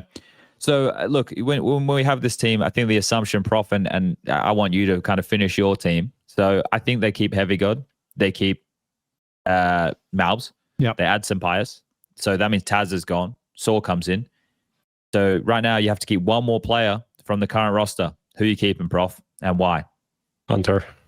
Okay, and do you make him in-game lead, or do you get an in-game lead? I feel like it'd be much cooler to fill it with a rifler slot than it would an in-game leader slot. Yeah, I mean, it's really depends on what's on the market. Like if there's some player that opens up, but I don't see it really. So I feel like IGLR would be sick, bro. Yeah, I also think he'd be good, but maybe he's going to Spirit. This is not a rumor. This is just like would make sense. I was just seeing if anyone said anything off the back of that. It just makes sense. Okay. Yeah, fair enough. I did want to talk about a bit about the Kioske stuff. Say his name however you want. Prof said. Did you like my little research? I did. I think it was great. So you can say his name however you want, guys. So all of you in the YouTube comments, absolutely get fucked. Like that was so good after the last episode. The amount of people like say, no, you say it like this. Well, you say it however you want. So you've offended all the weebs, man. We're just saying Japanese words wrong. That's horrible. It's inexcusable. Someone's got to do it. Okay. So anything else you want to say about this G2 stuff? Because we already spoke about it before. No, not really. Not really. Talking about the weebs. It's not really relevant right now anyway, apart from kind of the confirmation. Yeah. What about the weebs? Talking about the weebs, solo leveling. Anime of the year. What a fucking scam, bro. Don't tell me you're a fucking Freyren enjoyer over here, man. Get out of here. Then definitely better. I didn't watch Freyren, but solo leveling is just so mid. It's just so mid. Wow. It's a mid anime. Well, argue with the results, mate. You can't. It won, so deal with it. Yeah, scam watch. Okay, let's get into Dallas right now, shall we? So there's a bit to talk about with this one. Obviously, it's the way that I was trying to frame this event was like, if winning the major is summiting Everest, right? This is the last. This is base camp 4, right? This is the last chance you have to get your oxygen in before you're about to go do the last hard climb. So it's a chance for everybody to take a bit of stock and see what's going on. Now, obviously, the long and the short is the Vitality won. Wow, what a surprise. But they weren't in their best form. But they've won 6 out of 6, or 6 in a row. Sorry, not 6 out of 6. They have the near perfect season. Zyra gets MVP yet again. So a lot of good stuff there for Vitality. But let's get to them, because they were actually overshadowed. The match that actually had the most viewership for the entire event was FaZe versus... Was it more than the grand final? Yes. Lol.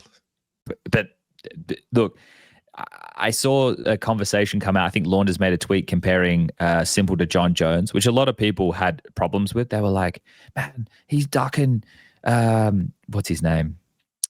Is it Askren? No. Bro, I have Anyway. no idea about these people. No, don't watch. I this keep up with completely. UFC very, very little. Like I have a rough understanding of it, but yeah, Launders referenced s1mple being the John Jones, who he is like considered the GOAT, but he's also quite divisive because he like bashed his wife and got in a car crash with a pregnant woman and did cocaine and does steroids. And Tom Aspinall, thank you everybody in chat. So a lot of people don't like John Jones because of that, but he is without a doubt like all the top fighters say that John Jones is the GOAT, right? Reasonable comparison. Well, you know, s1mple obviously he's not as divisive in the same To way. that Or level, no. at least that God. yeah, but he leaves the biggest impression, right? So he has Cultural impact. he's got the individual prowess, he's got the attitude, he's got the achievements, he's got the longevity. And for most, that's why s1mple is the GOAT. Now, the conversation about him or ZywOo now, I think it is much closer than it's ever been. And, you know, if you want to say ZywOo, you can have it. I'm not even going to get into the debate. I don't even really, like, whoever you want it to be, guys. It's kind of more of a feeling than it is an absolute. But it's key that s1mple does have this drive to him that people are gravitating towards, because getting him back in the server after a long period of time brought the viewers. People wanted to see, how is he going to perform? Is it going to add anything to FaZe? Now, they had Skulls playing, and Skulls' stock is fucking through the floor right now. I think that guy's probably going for free. You know, the fact there was a 2 stand-in situation because Rain couldn't be there definitely hampered what was possible, but we got the flares of s1mple. So, Striker, seeing s1mple back in the server, you know, for the major, does it fill you with any confidence for FaZe? Was it just exciting to see like the freak show, like back in action? Like what did you take away from this? I mean, until the last match, I was like, okay, this looks better than I thought. Like he's top fragging first map as like everybody else just lets him down. Second game, whatever it was, BC game.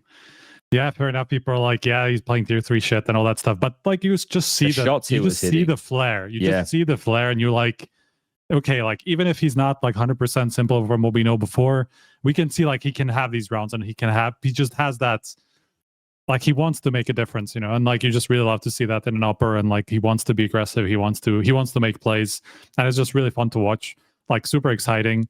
Then the last game, like it just shows the state of s1mple at the moment.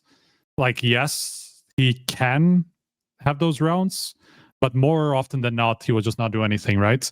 So that's kind of the problem that I have. Like, he just doesn't have enough, probably just doesn't have enough time to get back up to the level that we would hope he would have to reach for FaZe to actually have a reasonable chance to like go on a crazy deep run or whatever. At the moment, if anything, it just kind of reminded me of Burchill of the past, which is like, yeah, he will have games where he just like takes over and he just goes insane. But he will also have games where he does nothing. He misses sitter after sitter, doesn't do anything, and you're like the bot versus God conversation like that happens in Twitch chat every time Brokey plays. You know, it's like you've replaced you've got the same player except a little bit more aggressive. You know, like it's just kind of the same situation for me at the moment. But from an excitement perspective, like I loved watching those games. Like every time s1mple did something, like everybody was hyping it up. I know some people hate it, that like everybody's glazing s1mple at the moment and all that stuff, but I kind of liked it just because like imagine we get s1mple back. Like imagine we actually get him back and we have like these 4 players who can be like, who can have that level, you know? Like just imagine we have 4 players like that.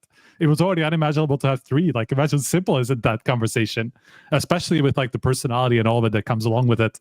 When at the moment, you know, none of the top 3 are that, like they don't have the aura, you know, they don't have the cultural impact or whatever like that. They will not say outrageous shit in interviews all the time and like act like crazy, you know, like they're very like, humble. it is exciting. All 3 are pretty humble. Let's just say that. I wouldn't say they don't have aura, but they're definitely humble. Not a lot of trash talk. You know, Donk got shut down after like one event when he was yelling. Just like, so they're all just like, yeah, it's good. Maybe I'm the best. Maybe I'm not. Who knows?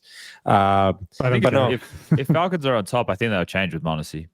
I think m0NESY is like a probably top 1 in that conversation at the moment, but still, like compared to s1mple, nowhere near, right?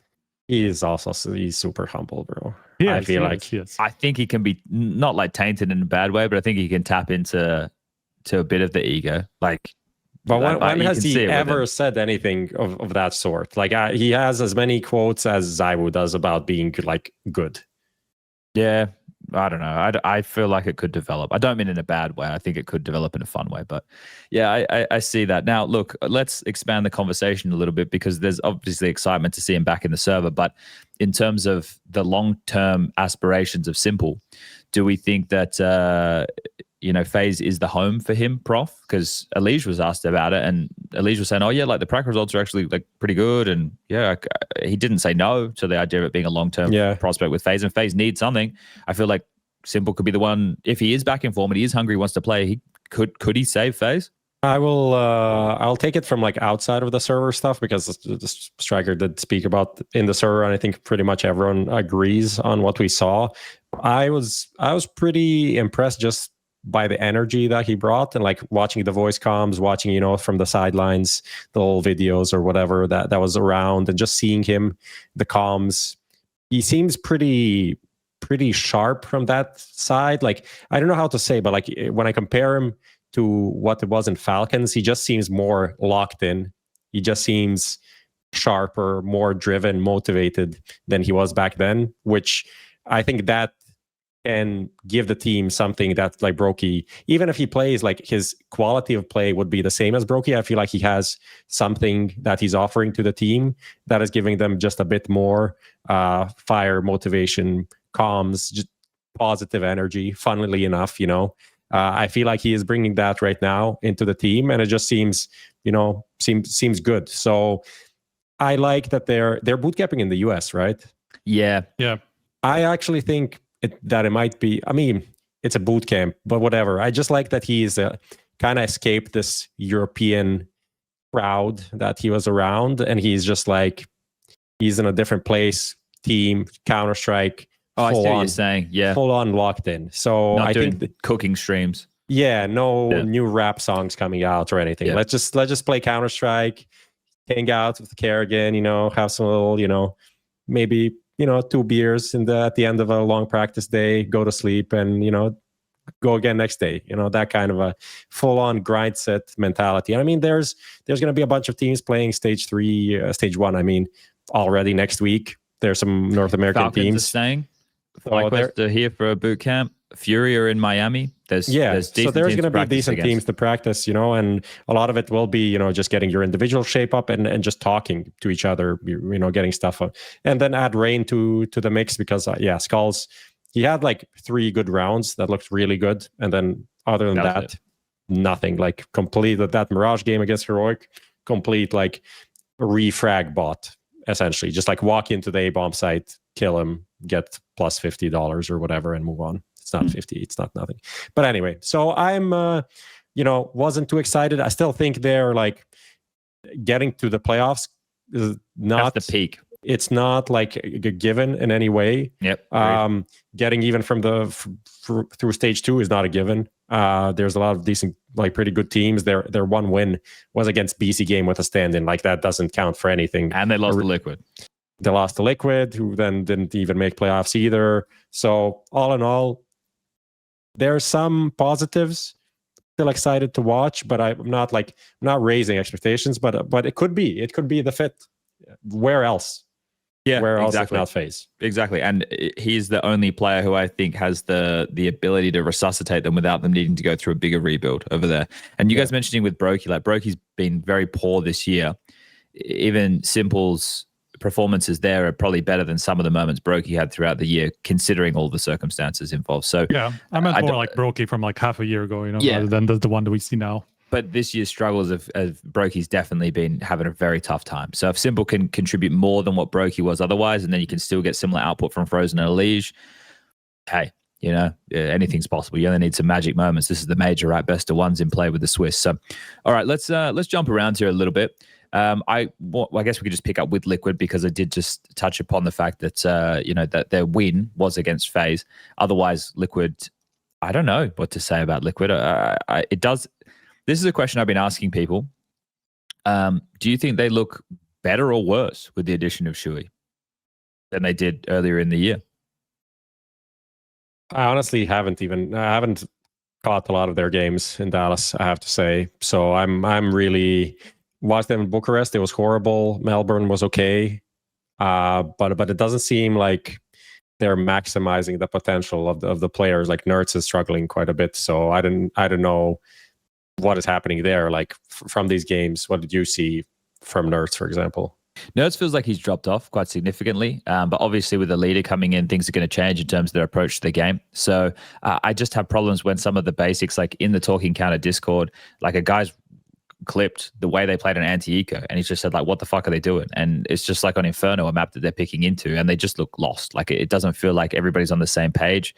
So I think Liquid are not in a better position than they were before. But they're still in a position where they're hovering like within the top 16 teams in the world. So they're not a team that I have getting to the playoffs unless you get max level performance out of a Nerds and an Ultimate. It's also like they don't have a coach, bro. So how does this even work? Like who is going to fix some of these things? It's not, I mean, siuhy, they all should, like everyone obviously contributes, but that is a coach job to like call out some of these things and be like, what the fuck are you doing? Because like if siuhy is in the game and he's also making maybe he made a mistake in that round, how can he call out someone else on his mistake? Like he can, but it just complicates. This is why you kind of need a coach with some authority, which obviously DeMars the Rover, go to nickname. He knows stuff about the game. Otherwise he wouldn't be a part of their coaching staff, but he's not a coach. He doesn't claim to be a coach. He doesn't want to be a coach from what I know. So he's a data analyst, yeah. It's kind of weird that they didn't even bring in someone temporary or whatever that could serve the purpose. Yeah. Yeah, I not a whole lot of confidence in Liquid, and if they don't do well at the major, then siuhy might not even be inclined to stay. He's another in-game leader who can be on the market because he's not there permanently. Okay, you want to add anything to this, Striker? No, not particularly. I mean, the games that I saw were just like, there was the Mars one where they got kind of destroyed, and like, what do you even say about that? Great form, though. That's the thing. I mean, that is true. Yeah. It was more interesting to me, like what Torji said about it afterwards, which was kind of like, we just completely knew what they were going to do on Inferno, just destroy them every time, and like it's because he also kind of referred to it as, they didn't really have a coach. They can't really have a super deep game plan without that combination, right? So it just. Yeah, at the moment, I guess it just feels like they're what's right? Where would you put it on the power ranking for? Because I did mine, so I'm just curious. I haven't done mine yet. Chad, where would you put, like, in front of who, behind who? Oh, I would need to give some thought to this if I was going to have a news article written after I make a throwaway comment on a podcast, which always happens every time I open my mouth. But let me just quickly look at the rankings right now. I mean, they seem ranked pretty accurately, to be honest. Yeah, like they're behind that group around. Of like Navi, Game Religion, FaZe, 3D Max, Astralis. You know, like it's agree with that. Just around, just somewhere in that conversation they have to be. I think like a lot of the teams are, to be honest, though. Between 7 and 14, or well, like, mate, you put them and G2 currently in a ring, we could be there for years. Like, no, you know, I feel like Liquid's taking that easy. Like, really, honestly, yeah. I don't know. I feel there's no confidence. I think they all, like, all four of these teams are like somewhere in that conversation. Like G2, FaZe, Liquid. Who was I looking at? 3D Max. Navi. Yeah. Okay. 3D Max have really fallen out of conversation for me. Okay, Lucas has to catch a train soon, so we're going to try and fly through some of these topics. Let's jump into MongolZ and Aurora because we already spoke about that a little bit. I think that seeing the MongolZ, right, make it to the playoffs, make it to another semi. For me, the biggest takeaway was them in the seeding match almost beating Vitality. That was a really entertaining game, and you saw like what the players are really capable of. I think in these arena games, we can be quite critical of MongolZ when they've been eliminated by Vitality 3 out of the 4 times that they've been in a semi-final. But this time against MOUZ, unfortunately, they fall to a similar fate. And I read like comments by some of these absolute numpties on like Reddit and stuff. My brain's in a mess at the moment because of all the internet.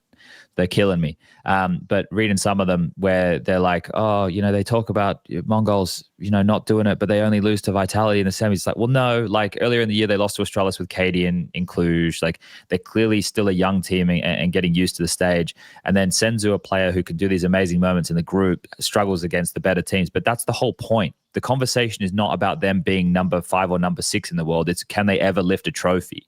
Right? They're clearly a very good Counter-Strike team. It's the same as Aurora. It's can they take that next step? Because we're comparing them to the best. We're not comparing them to just another national team. We're not comparing them to fucking Big or FlyQuest. We're comparing them to the literal elite teams in the world. So for them to take the step up and go further, the consistency or the player output that we get in other matches needs to be present in these bigger games. And I really like the Mongols. I think that they're one of the most lovable teams at the moment in the entire scene. They just have a bunch of really good characters. They are very, very strong in terms of their individual output. And the way that they play the game is also nuanced to a point that it's fun to watch. So I would love to see them take that next step. And they are taking these steps. And they are getting more and more experience. So I'm not ruling them out of becoming a better team. I just think that this is a gradual process. And when they eventually break through, we'll all be there to witness it together. But we're not able to put our finger on when that'll happen or if that'll happen. I just want it to happen. So Mongols and Aurora fall into the same category for me. They play different styles, but I think that they're the same. They're both getting in their stage legs, and when they do, or if they do have their breakthrough, it'll be great for World Counter-Strike because it'll be another name in the mix. So that's my piece on those two teams. If anybody has anything they want to throw in here, feel free. Yeah, I mean, my only addition to that is like I'm kind of more recently thinking, should we, kind of what you said at the beginning, you know, should we expect them to win trophies? Is that a fair expectation? Should we criticize them when they fail? I mean, obviously, it is boring to be like, oh, yeah, they made finals, like quarterfinals. That's fine. But that is somehow, that seems to be the reality. And that's not bad in any way. Not just at all. Just because that's where their limit is now doesn't mean like, oh, they need roster changes. They're a disappointment. They're this and that. Like, yeah, they would probably want to win tournaments as well. But like considering both where these two teams are coming from, like the amount of talent that there is in these countries and where they are, they're like heavily overperforming. Like we have no other national teams in the top 10. Like the next best one is 3D Max. And then after that, it's like, I guess Spirit. But yeah, Rush, but that's like a completely different. Yes, they're in a different conversation. The amount of talent they have there is insane. So you can't really compare it to anyone, right? So they're standouts already. They're not winning tournaments, but they are an elite team, invited to all the big tournaments, making playoffs regularly, and maybe that's enough until something better happens. Because what can they do except a roster change? And if you want to do a roster change, for who, right? Exactly. Who and where then you is have to that start that player from the bottom and build them up. You're not getting an experienced player. The problem is that like you'd ideally want somebody who knows how to win, right? Like in some way, but it's just not like how there's nobody you can get, you know. So like it's just not there's nobody they can get. Yeah, I mean, little X-Cloud is kind of okay and heroic, not gonna lie. He's sure. But he also They've had him before though. Yeah, they had him before, but seems better now. But obviously, he's also better because he's playing like Xantares roles, or a lot of active roles. Which would he get him right? It'd be Ricadia or Xantares, where you'd want to slot him in. I mean, that's also where Jota would be playing if he could, right? So that's kind of the problem that they have. And then for the Mongols, you know, maybe some of these, Chinggis Warriors are coming to the major. We'll see if some of their players can, leave a mark, and maybe they can stake a claim for Techno's spot. But I don't think that's going to happen anytime soon. No, I like the progress we're getting out of the Mongols. I think they could have easily taken a map off of Mouse. Both of those maps were like 13-11, I'm pretty sure. So it was exciting games. And just some bad rounds that they lost, right? That's when a lot of those games fall apart, right? So, okay. Let's jump into the next topic. Oh, so this is about Falcons being close to Vitality yet again, but I saw more comments, and these comments are just insane. Like, I have such a tough time with people. I forgot you were also in the center of attention for a bit between these two podcasts. Oh yeah, well, I don't really care about that stuff. This is about something else. This is about when MongolZ won, right? The way that I was framing, and I want to get your guys' opinion on this. The group stage game against Falcons. That and the win over Mongols, but essentially the story being like, so this is how I see the story, and you guys can tell me if you agree with it or if you don't. MongolZ were the number 2 to Vitality for the first half of the year, right? Because they were in the finals, they were playing really strong Counter-Strike, but they couldn't get past Vitality, which nobody can, right? Then Falcons make the m0NESY move. Then they're in back-to-back finals. And in both of those tournaments, they eliminated MongolZ in the semis. So they like leapfrogged MongolZ because they played more competitive best-of-5 grand finals against Vitality than what MongolZ had before. Even though MongolZ did have that good one in Lisbon, it still wasn't as competitive. It didn't feel like as close, especially with Melbourne, where Falcons had Vitality literally on the ropes. Like they could have put him away. They should have put him away on that nuke game. Then the way that I was framing it with this one, well, MongolZ, they've got like a bone to pick, right? Like they took him on in the seeding game. It meant a lot more to them to win that seeding game because they want to get the confidence back. It's like, no, well, we can beat these guys. And not only did they beat them, they fucking made them look like fools. They had a crazy comeback and they also dominated them on their map pick of dust too. So it's like, that's fucking sick. This is awesome. Like MongolZ showing some swagger. Like they're coming in, toys getting loud, playing good CS. Then they beat the MongolZ. And like the way that I'm framing this is Falcons stole their thunder and took the spotlight of being world number 2. MongolZ want to show, no, that's still us going into this major. We're still, you know, really in there for this. And that's how I was framing that game. And people were like, well, as soon as they won the game, he's like, oh yeah, SPUNJ is saying Falcons took their spotlight, saying nothing good about MongolZ. No, I am saying something good about MongolZ, you fucking idiot. I am saying that they just put on like strong CS to show that they are still in the conversation and that Falcons get to the back of the line. Like it's us next. It's not you. But then they squandered that by having a shit grand final against Vitality. Then they lost. Yep. They didn't win a map. And for me, Falcons are still number 2. Falcons are still number 2. Like they had a closer semi than what MongolZ had in the final. MongolZ are good. Don't get me wrong. They're a very good team. They're one of the best Counter-Strike teams in the world. But they're not as good as Falcons. But Falcons are number 2 in my mind. Do you guys? What's your opinion? Who do you think is number 2? I think that's a fair assessment. I also think the reason why is like, it obviously depends on what kind of time frame you want to look at or whatever. But if you look at with the more recent results are worth more, then it's definitely Falcons in my opinion. And also they kind of just got m0NESY right. So they are super early into their gelling together as a team. And I think you can see that oftentimes it is a lot of Falcons' success is just individuals being fucking insane. And a lot of their issues is lack of cohesion, lack of chemistry, lack of like just not trading each other, spacing being off, like some basic quotation mark stuff that will get better over time. And like I'm watching them like play against Vitality, like the third map, lost both pistols, like started like 0-4 or 5 down both halves, and it's like a 13-11 loss on Inferno. You're like, this easily could have been a win. This probably should have been a win.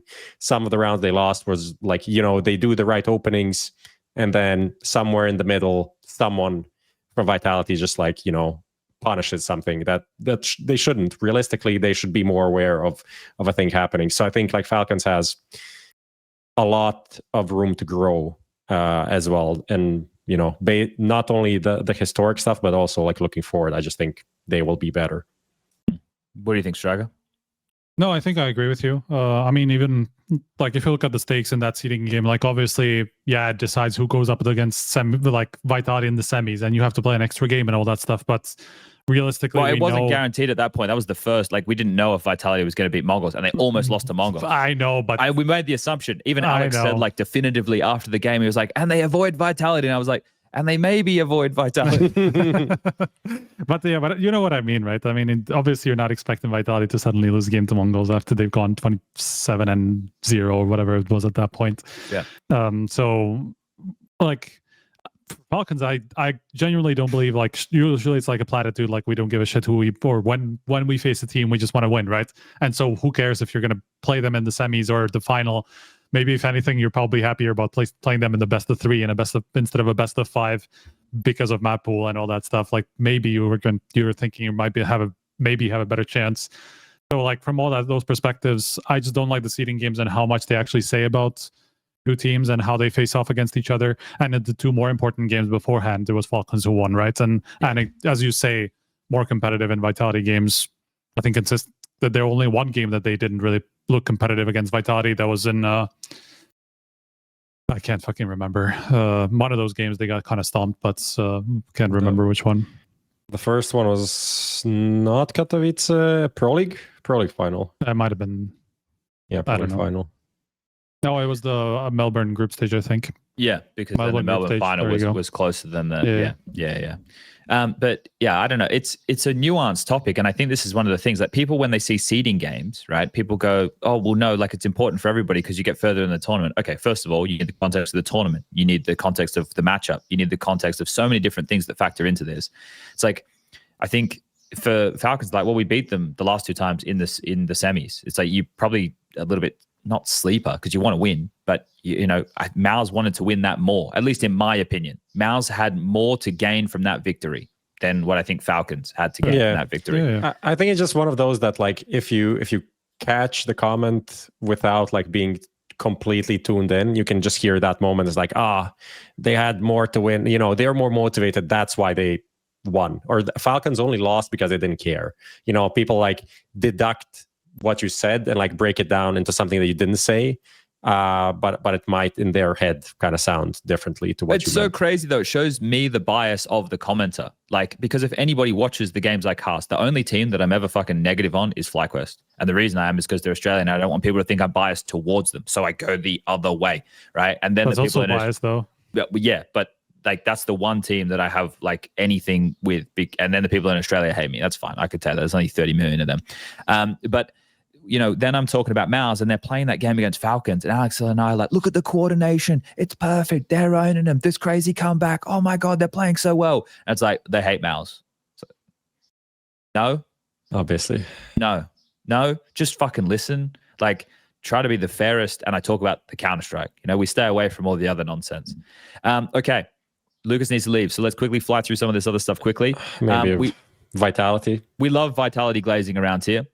6 in a row, near perfect season. It'll go down as a near perfect season if they win the major because of bounty. Just a quick, what's your deadline, Lucas? What's your actual deadline? Not like, you know, what you say. When do you actually need to leave? He's muted. What? 5 over. Okay, so I have 8 minutes. We have 8 minutes for Vitality. The Major is going to love making a thumbnail for this. Literally just yapped about bullshit the whole time. Anyway, Apex hunting record. This is actually kind of low-key crazy that Apex is now the guy with I mean, tied with dupreeh for the most titles. He will overtake him. It's pretty certain, unless something like crazy would happen to, you know, take him out of competition. Actually, just what an achievement. As a player, things that he went through different rosters. Absolutely no one believed in him as an IGL when he took that role, proving time and time again that it makes sense. Yes, had some help in the form of siuhy and the team being one of the best players of all time, but it's just still insane. Like the way they fight into these like games where they should probably lose, but then, you know, win some bullshit rounds, the force buys, whatever, everything that you need, just winning. It's so impressive. That's just me. 32 notable tournaments. And if people don't want to take our word for it, Ash made a tweet. I can't bring it up because I'm not on my actual computer, but he made a tweet essentially saying that what Vitality are doing is setting the meta. So if you're looking for more players to lump in Apex's way with the staff there as well, if you consider the team who's setting the meta, that is showing that you are the ones to beat because you are defining the way that the game is being played at the highest level right now. So, yeah, we glaze Vitality all the time, but it's for a reason. Striker, anything nice that you want to say about Vitality or anything mean? You know, it's funny. Like one weird takeaway I've had, because we've had a lot of kind of MVP calls around this and EVP calls and all this stuff. And like watching Vitality, you would be fooled to think that they don't have a superstar. Because as much as siuhy is always at the top and he wins all the MVPs, it's not like he is carrying their asses off every game or like every series he's the best or whatever like that. Like there will be 4 games that are like this tournament, for example, until the final, he was pretty significantly behind Torji in the MVP race. Even like within his team, he wasn't super dominant. Like there was maybe a conversation where it could have been somebody else. But like their impact on wins is so spread in the entire team statistically, like in kills per round win, in map wins. There was like a point where I think Apex and siuhy were tied before the final in like 120 rating in their map wins.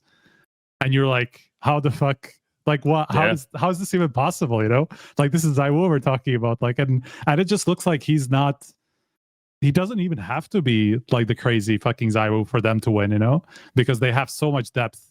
Like, and for some reason it's all working. And you can even see him like he's constantly in positions where he's not being set up because he's probably just feeling like, yeah, okay, whatever I do, we're just gonna win, right? So like he's going first, like he's taking aggro. Like we saw that from ZywOo in the past, you know, where we were kind of criticizing him, like, why are you the guy entering Banana on Inferno and all this stuff, you know, because they were losing at that point. But now he's doing it, and it literally doesn't matter because they still have backups there. They still have 4 other players who can turn it around. Like, so it's just like statistically, it's been very weird, almost like I can't remember really how it looked with Astralis, but it kind of similarly where Device was always the one on the top, but it was always a big 5-man kind of effort, right? And like were they always all in the top 20 one year. Yeah, there was 1 year. The Vitality on track for would have been 2018, I think. Surely Apex is on track for that. He was like the highest rated player for them from the group stage. Yeah, but I think for the whole year it would still be kind of a long shot. But I mean, of course, if they end up winning everything, maybe it could still be. But I mean, probably not. But at this point, like, who knows? Yeah, maybe he will have a couple of events or whatever.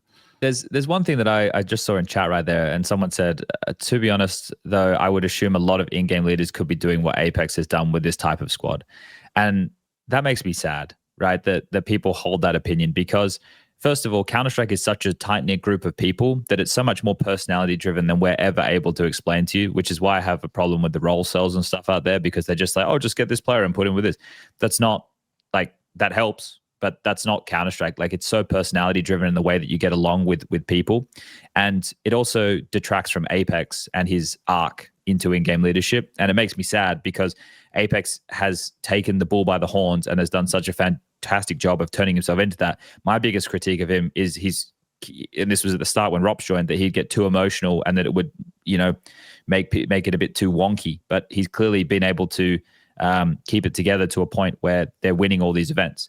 Like, the way that he carries himself is like a leader, and that is the intangibles that is hard to quantify. Like, to be a literal leader, not just a in-game, not just a caller, not just like a strats guy, like to actually command the respect of your team, to after your team lose 2 number advantage situations on train, to then come back and say, boys, we can't be fucking losing rounds like this. Like, this is bullshit. To be able to do that mid-match and then to go and then win the next eco round. Like, you need to be a person who inspires men, right? Like, that's where you are as a leader. Like, you have to be able to do that. That's what the great leaders are. That's why people look up to the Glaives and the karrigans, because the way that they carry themselves, they command respect. And that's what you need to have. And Apex has that. That's what makes him the quality of in-game leader he is.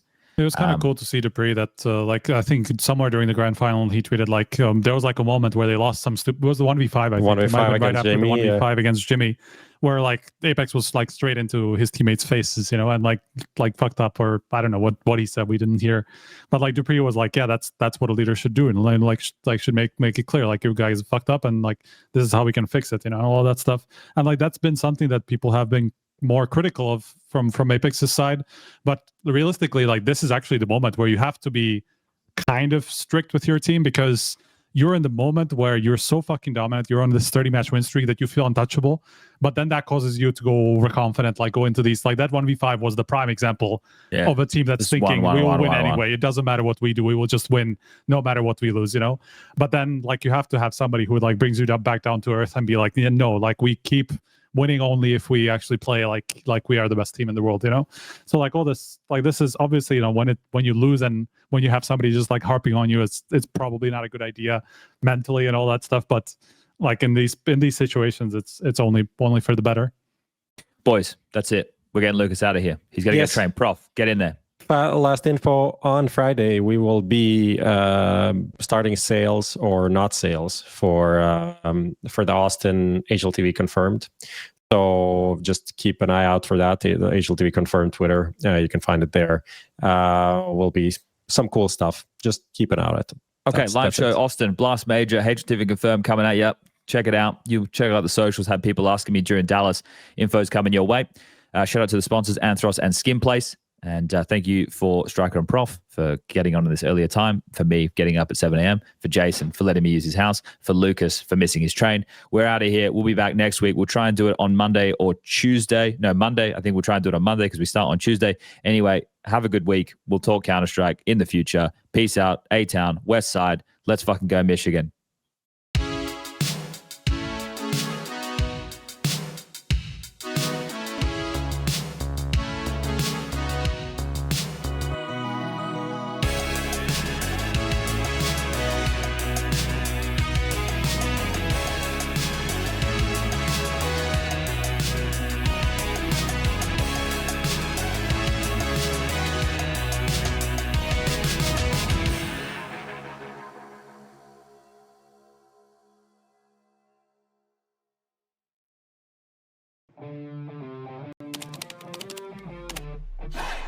Sell in-game items at the best prices in just a couple of clicks.